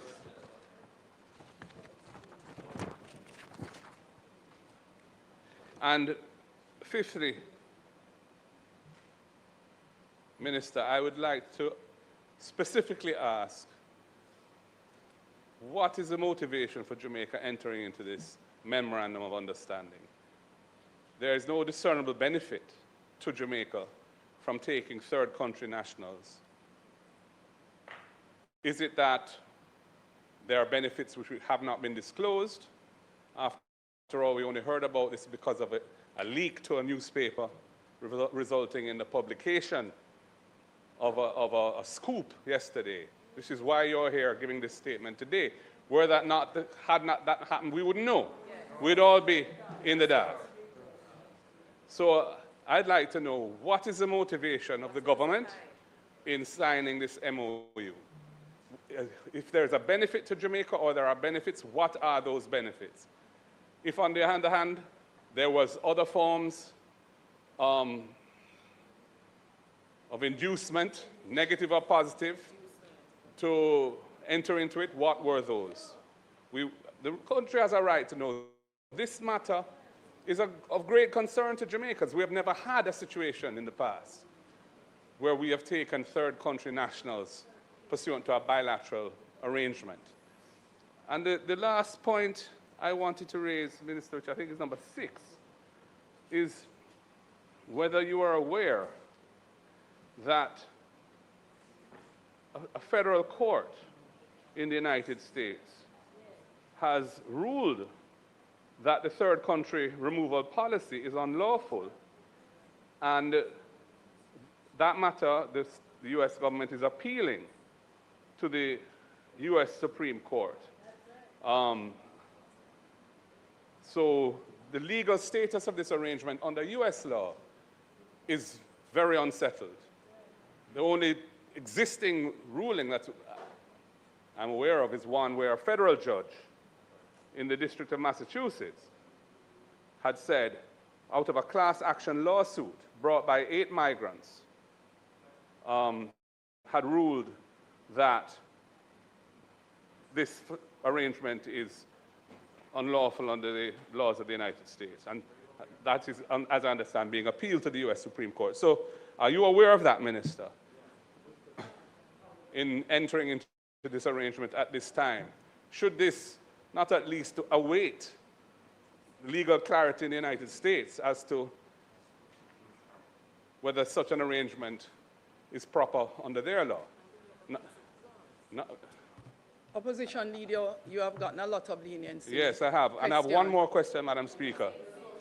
And the last question I have is, when can we expect the tabling of the MOU in this Parliament so that the people of Jamaica can have access to see what it is that the government has signed them onto in circumstances where we wouldn't know if it wasn't for a newspaper?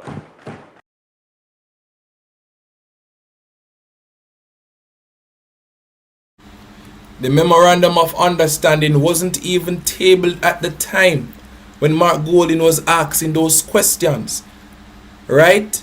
It wasn't even tabled.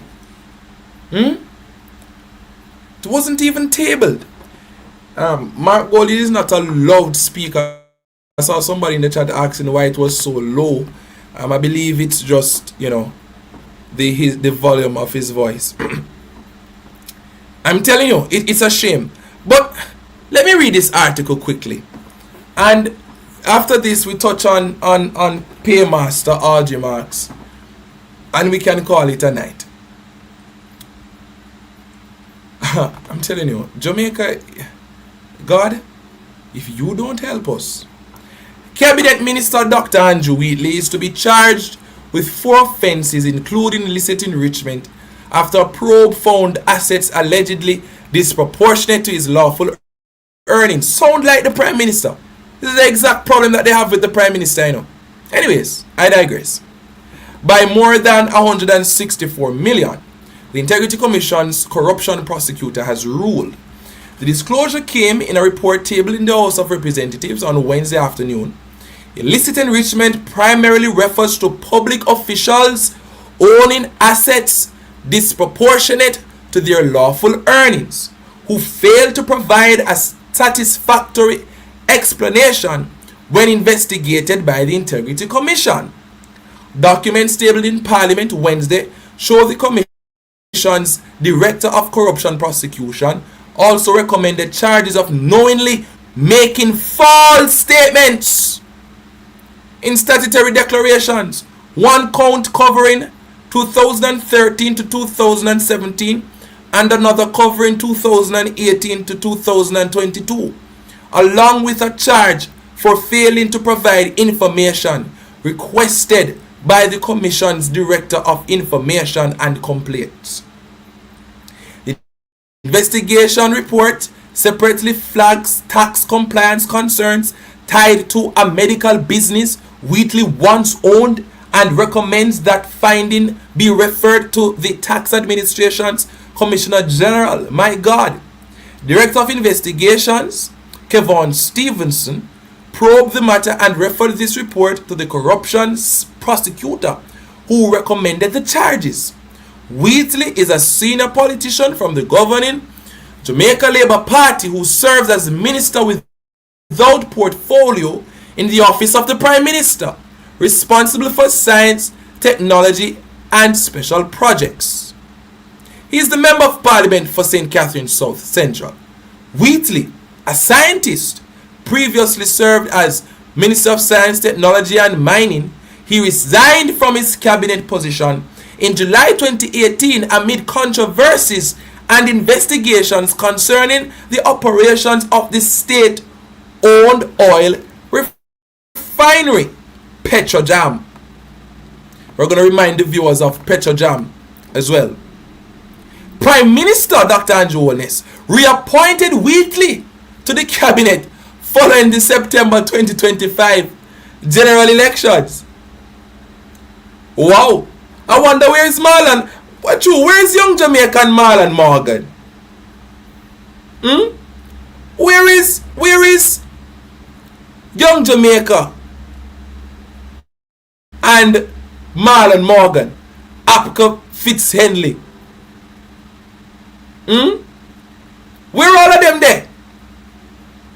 I like to read, so let me continue to read.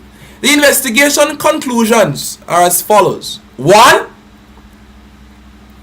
The DI concludes that Dr. Wheatley was by virtue of being a Member of Parliament legally obligated to file statutory declarations with the Commission for the period 2011 to 2022.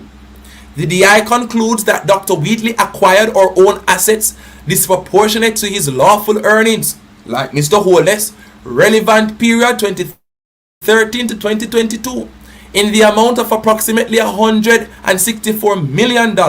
And when given the opportunity to provide an explanation as to how he came by said assets, he failed to provide a satisfactory explanation. The DI further concludes that Dr. Wheatley's owning assets disproportionate to his lawful earnings contravenes Section 14.5 of the Corruption Prevention Act. Number 4, the DI concludes that Dr. Wheatley's failure to provide information, to the Director of Information and Complaints concerning his statutory declarations for the years 2018 and 2019 contravened the relevant provisions of the Integrity Commission Act. 5. The DI concludes that Dr. Wheatley, having filed his statutory declarations for the relevant period, failed to include in them at least 5 loans held in his name, his investment by way of a down payment on land at Stillwell in Prosperity, a company in which he is a director and shareholder, and full particulars of 20 properties, God Almighty, East Kirkland Heights, that are Upper Red Hills, Stirling Castle, solely and or jointly owned by him at the material time, contrary to the Integrity Commission Act and Parliament Integrity of Members Act. Ladies and gentlemen, you listen to what I read it?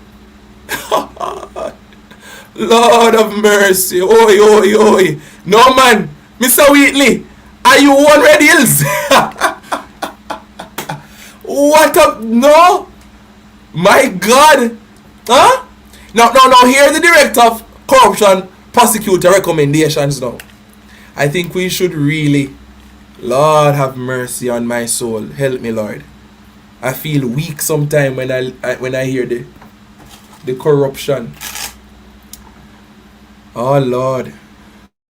The Commission's Director of Corruption prosecution pursuant to the provisions of sections 34(1)(a) and 34(1)(b) of the Integrity Commission Act, has reviewed this subject report, and upon careful consideration, it was determined that Dr. Andrew Wheatley is to be charged for the offenses of 1. Knowingly makes a false statement in a statutory declaration contrary to section 15(1)(b) of the Parliamentary Integrity of Members Act 1973 for the period 2013 to 2017. You're a liar. Now I can boldly, well, I've said it before, but if anybody doubted me, ladies and gentlemen, I can boldly say that this man is a liar. You're a liar, and every liar I know is a thief. You think nobody have time to be telling lies on you? Huh? You're a liar. And I'm going based on what the Director of Corruption Prosecution recommends. You're a liar. There's a video that the old man said, "Lion! Lion!" You're a liar, Mr. Wheatley. You should have never been reappointed in leadership, in governance. The Prime Minister facilitates criminals like you. That's the reason why we cannot expect anything better from him. Ladies and gentlemen, let us stop asking for the Prime Minister to show integrity, transparency, and accountability. You cannot ask an apple tree to give you bananas. This is an administration led by the most corrupt of them all. 2. Knowingly makes a false statement in a statutory declaration contrary to section 43(2)(a) of the Integrity Commission Act 2017 for the period 2018 to 2022. 3. Failing without reasonable cause to provide any information as the Director of Information and Complaints require, contrary to section 43(1)(b) of the Integrity Commission Act 2017. 4.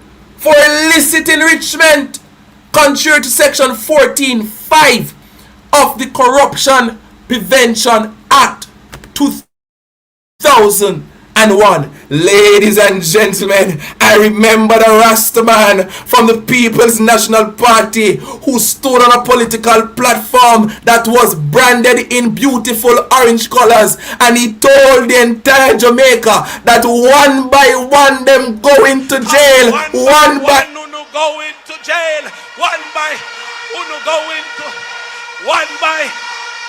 So them on fire. And if the enemy are fire, you can't stand up like stooge. You can't go on like a fool. You have to fire back. Somebody load up and say, pop, pop, pop, pop, pop.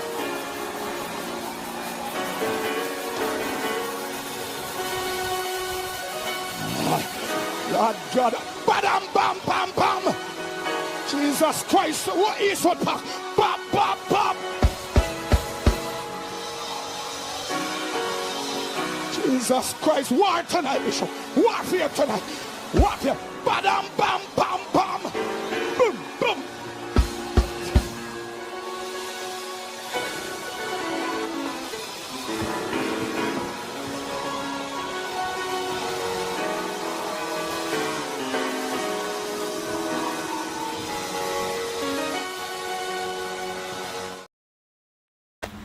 Prophetic, one would say.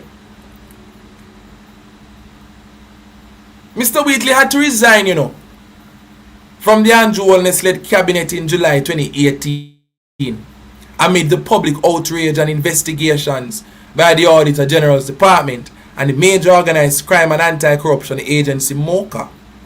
The Auditor General then revealed gross mismanagement, including taxpayer-funded surprise parties. Notably, Petrodam spent over $2.5 million on festivities, which included a US $1,000 4-tier chocolate cake for Wheatley. Mighty God of Daniel. Could the man use taxpayers' money and did spend on man? Huh? The Integrity Commission flagged a corruption enabling network under Wheatley's ministerial direction. Key human resource appointments were given to close associates, including a former assistant who was the mother of his nephew, and a personal friend appointed as HR manager at a significantly inflated salary of $12 million. This is the same person who the Prime Minister reappointed to serve as cabinet minister. You know, I don't expect anything better. Now, one thing I must make clear, as we should know, when somebody is charged, it doesn't mean that they will be found guilty. Well, you hear Mr. Wheatley saying that he will be taking the integrity commissions to court. Talking about, well, you saw it in the parliament. Talking about reputation and that he intends to... What reputation do you have, Mr. Wheatley, to protect? What reputation do you have? What are you talking about? Come out of La La Land. What reputation are you talking about? We only know you for one thing. The first time I knew of somebody by the name of Andrew Wheatley was the scandal over by Petrojam. I know you for nothing else other than being scandalous, sir. So what reputation are you going to protect? But before I go, ladies and gentlemen, before I go, Paymaster is back with Marks. For those who don't know, Audrey Marks was the founder of Paymaster, which is a digital system that allows online payments to several different financial platforms, digital. And recently she recovered what? I think it's around 80% of the shares. And one would readily say, you know, congratulations, Audrey Marks. Well done, businesswoman, and so on. I don't bad mind Audrey Marks. But you see, when you're in public office, you will have no choice but to deal with some criticisms. Because I hear Christopher Brown from the opposition. He had a few things to say, Audrey Marks, and we're going to hear what MP Christopher Brown had to say. We're going to say a few things on it, and then we bring the curtains down. From the People's National Party Media Unit.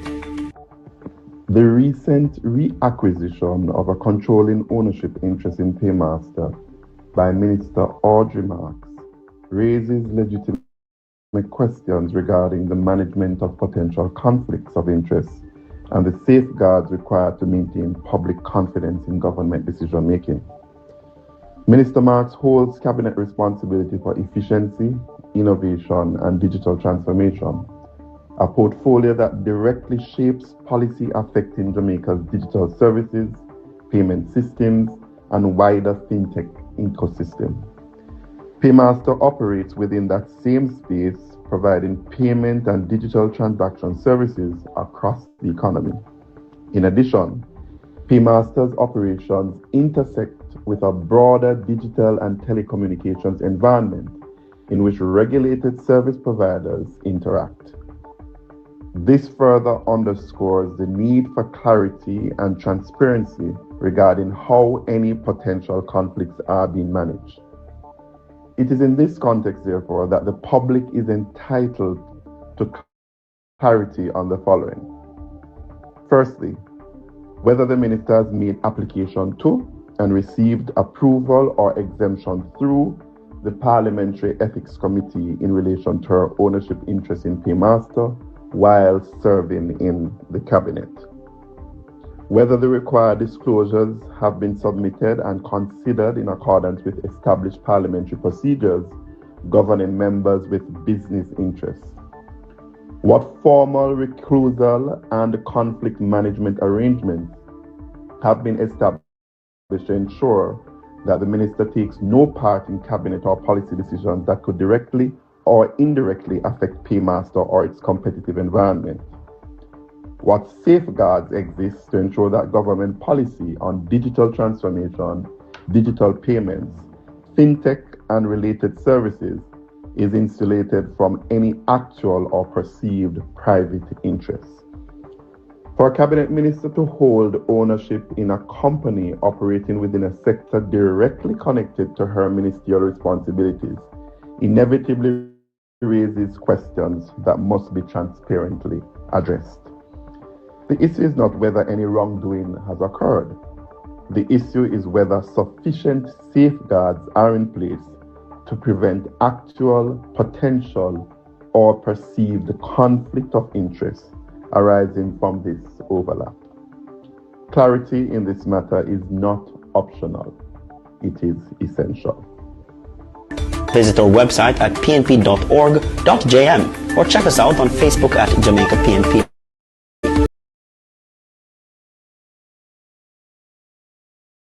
Thank you, Christopher Brown. You said quite a mouthful, but for emphasis, I want to leave us with this.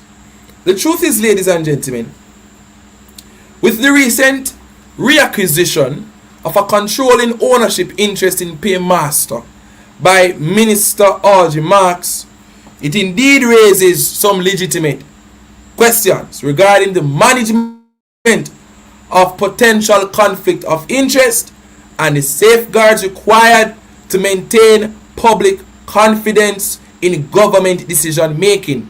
Here is where the conflict of interest will definitely be highlighted. Minister Marks holds cabinet responsibility for efficiency, innovation, and digital transformation, a portfolio that directly shapes policy affecting Jamaica's digital services, payment systems, and wider fintech ecosystem. Paymaster operates within that same space, providing payment and digital transaction services across the economy. Paymaster is a powerful platform, ladies and gentlemen. We must highlight as well, Ms. Audrey Marks, that Paymaster's operations intersect with a broader digital and telecommunications environment in which regulated service providers interact with government policy and regulatory frameworks. This further underscores the need for clarity and transparency regarding how any potential conflicts are being managed. For a cabinet minister, ladies and gentlemen, to hold ownership in a company operating within a sector directly connected to her ministerial responsibilities is definitely a call for concern. Nobody is against you being successful in life, Audrey Marks. If you build a business and your business doing well and you get back the ownership of your business, I think people should be happy for you. But while you are a minister in government, holding a portfolio with responsibility regarding the very same things that Paymaster not only is involved in but will impact, I say that is a conflict of interest. Just as though we have the wife of the Prime Minister being the Speaker of the House, and we saw the atrocious display by Mrs. Wallace in Parliament today, as per usual. That is a conflict of interest, because today was being run like it's the Wallace's yard. It didn't look like it was the people's house, ladies and gentlemen. So I will say to Audrey Marks, give up one, choose ye this day whom you will serve. Is either you're going to love one or hate the other, but you can't serve God and Mammon. You're gonna have to choose, Audrey Marks. But when you're choosing, choose well. When you're choosing, choose well. Are you going to stay with the corrupt administration? Well, you seem to be like, you give me, I've read you spiritually a long time ago, and something tells me that you're just very close to the Prime Minister. It doesn't have to be in any, malicious way or in any way that persons would readily want to think about. I just believe you're a loyalist to Andrew Holness. I see the way you look at that man in Parliament with such admiration. I know you're not going to leave the Andrew Holness administration. Then here's what, sell your company, man. Sell it. But we are not going to sit by and allow another blatant conflict of interest to take place in this country, in our governance structure. We will not have it. We will not have it. We will not have it. Ladies and gentlemen, quite a lot today. I'm telling you so much. But join me tomorrow on Clarion Call at 3 p.m. Where we will talk more about these matters, and we'll hear from you, the callers. If you really want to call in, definitely Monday to Friday at 3 p.m. to 4 p.m. is the place to be, right here on The Perspective. That's your Clarion Call. But for now, ladies and gentlemen, thank you so much for sticking and staying with me. Remember to like the live as we are about to pray and head out. Thank you so much. Thank you so much for supporting. We're on the road to 10,000 subscribers, and we are excited. Let us pray. Father, we give you thanks for your mercies. We give you thanks for your grace. Thank you for all that you've been doing. Thank you for your blessings. So much to pray about. Lord, we pray for the people in the West, Westmoreland, St. Elizabeth, Hanover, parts of Manchester. Lord God Almighty, you know the amount of persons who are there in limbo, wondering when help will come. A lot of persons are not really speaking up and speaking out, yet they are indeed suffering. The people are afraid. They see how the police officers continue to arrest people who protest for human rights. They saw what happened to Latoya Bulgin. They see every day what continues to happen to people when they decide to get up and make their voices heard. But Lord, you promised that you never leave us nor forsake us. And you didn't give us the spirit of fear. Allow your people to be bold in this season. This season of advocacy and pushing back against corrupt administration requires boldness. It requires tenacity. It requires bravery. Help your people to understand that if we don't come together, put aside the political divide, put aside the isms and the schisms and the fear factors, then nothing will change. Just as how the public pressure caused Andrew Wheatley to resign back in 2018, the same can be done for many of these politicians. But we need to get the pressure on. The pressure is not there. So I pray, Lord, that you will send inspiration to the people in this nation, so that we will call a spade, call it for what it is. Too much nepotism and cronyism and corruption happening, too many conflicts of interests happening in our nation, and nobody seems to have a problem with it. Lord, look at the IC report with one of our own cabinet ministers from the government. This man has access to public resources and taxpayers' dollars. Yet, this person is just going around and submitting false documents, misleading the people, are trying to manipulate and to mislead those who are put in charge to protect the citizens against corruption in our governance structure. Lord, it cannot continue. It cannot continue. We're sick and we're tired of it. We saw Parliament today. We're sick and tired of it. The deportees are coming here. Lord, we're sick and tired of it. No proper explanation, no clarity, just bits and pieces, a lot of confusion. The government doesn't seem to have a position on the matter. They don't know how to even answer the questions. The Prime Minister was silent on the entire matter. And I made that observation. God, what is truly happening? Jamaica seems to have been bought out by some foreign powers, and we're just here like sitting ducks, and we're expected to gobble up every single thing that is dished out to us by the hegemony of other nations. But God, we're asking you to look down on Jamaica Turn things around. Shake it. We've been praying for exposure. And we thank you that you're working. We've been making it very clear that 2026 is the year of exposure. We continue to pray every day that you expose the corrupt politicians and the officials and the ministers. Expose them. Lift the skirts. Lift the carpets. It's time for the truth to be revealed. Enough is enough. The people are tired. The children are crying. The people are dying. Literally. People are fed up. People want to throw in the towel. Corruption is directly impacting our productivity and chances of Jamaica becoming a proper nation. We are becoming worse off. Our economy cannot grow. Our productivity cannot grow. We cannot move forward. There's no prosperity because the people who should be there representing the people's interest, they prefer to go in and to enrich themselves, like what we've read about since night. Lord, it simply cannot continue.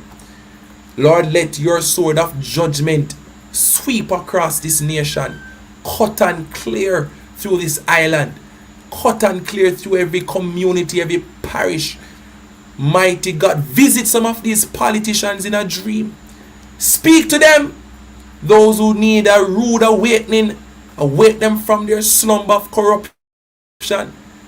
If they are unwilling to change, Lord, we want to hear resignations left, right, and center. Enough is enough. People have grown fed up of this nonsense, and we are calling it out. Lord, you are a God of truth and justice. And if Jamaica is to be a country that fears you, that reveres you, then we cannot have open arms, hugging up, facilitating corruption of this magnitude. It is simply not acceptable. Lord, touch the viewers. Thank you for the subscribers. Bless this platform continually. These and other mercies we ask of you in Jesus' name. Let the people say amen and amen. Ladies and gentlemen, God bless you. Tomorrow at 3 p.m. Clarion Call. Tomorrow at 6 p.m. The Perspective Show. Bye-bye. Keep hope alive. God is answering our prayers. The exposure is coming, ladies and gentlemen. I told you early this year that there is going to be a major scandal in Jamaica that will cause the entire government of Jamaica to have no choice but to do a major reshifting. You will be hearing of people resigning. Remember, I told you, I am no prophet, but I know the voice of God. You hear what is happening? There's no major scandal yet. You will hear about it when it comes. See you soon. Bye-bye. Perspective family. Big up yourself every time Perry the general. Go and do it, comrade.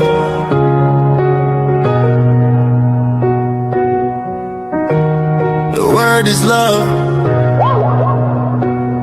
Where we are go do? Police them a kill off, use the tree on the roads. Where we are go do? The price gone up on the JLP let loose.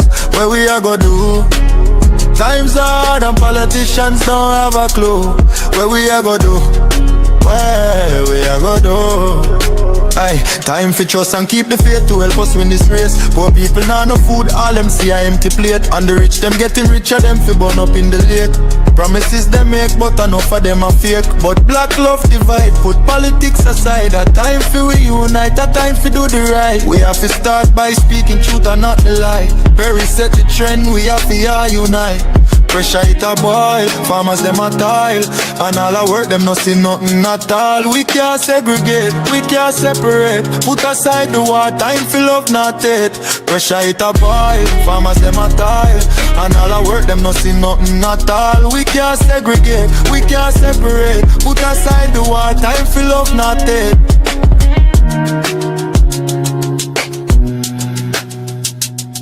Hey.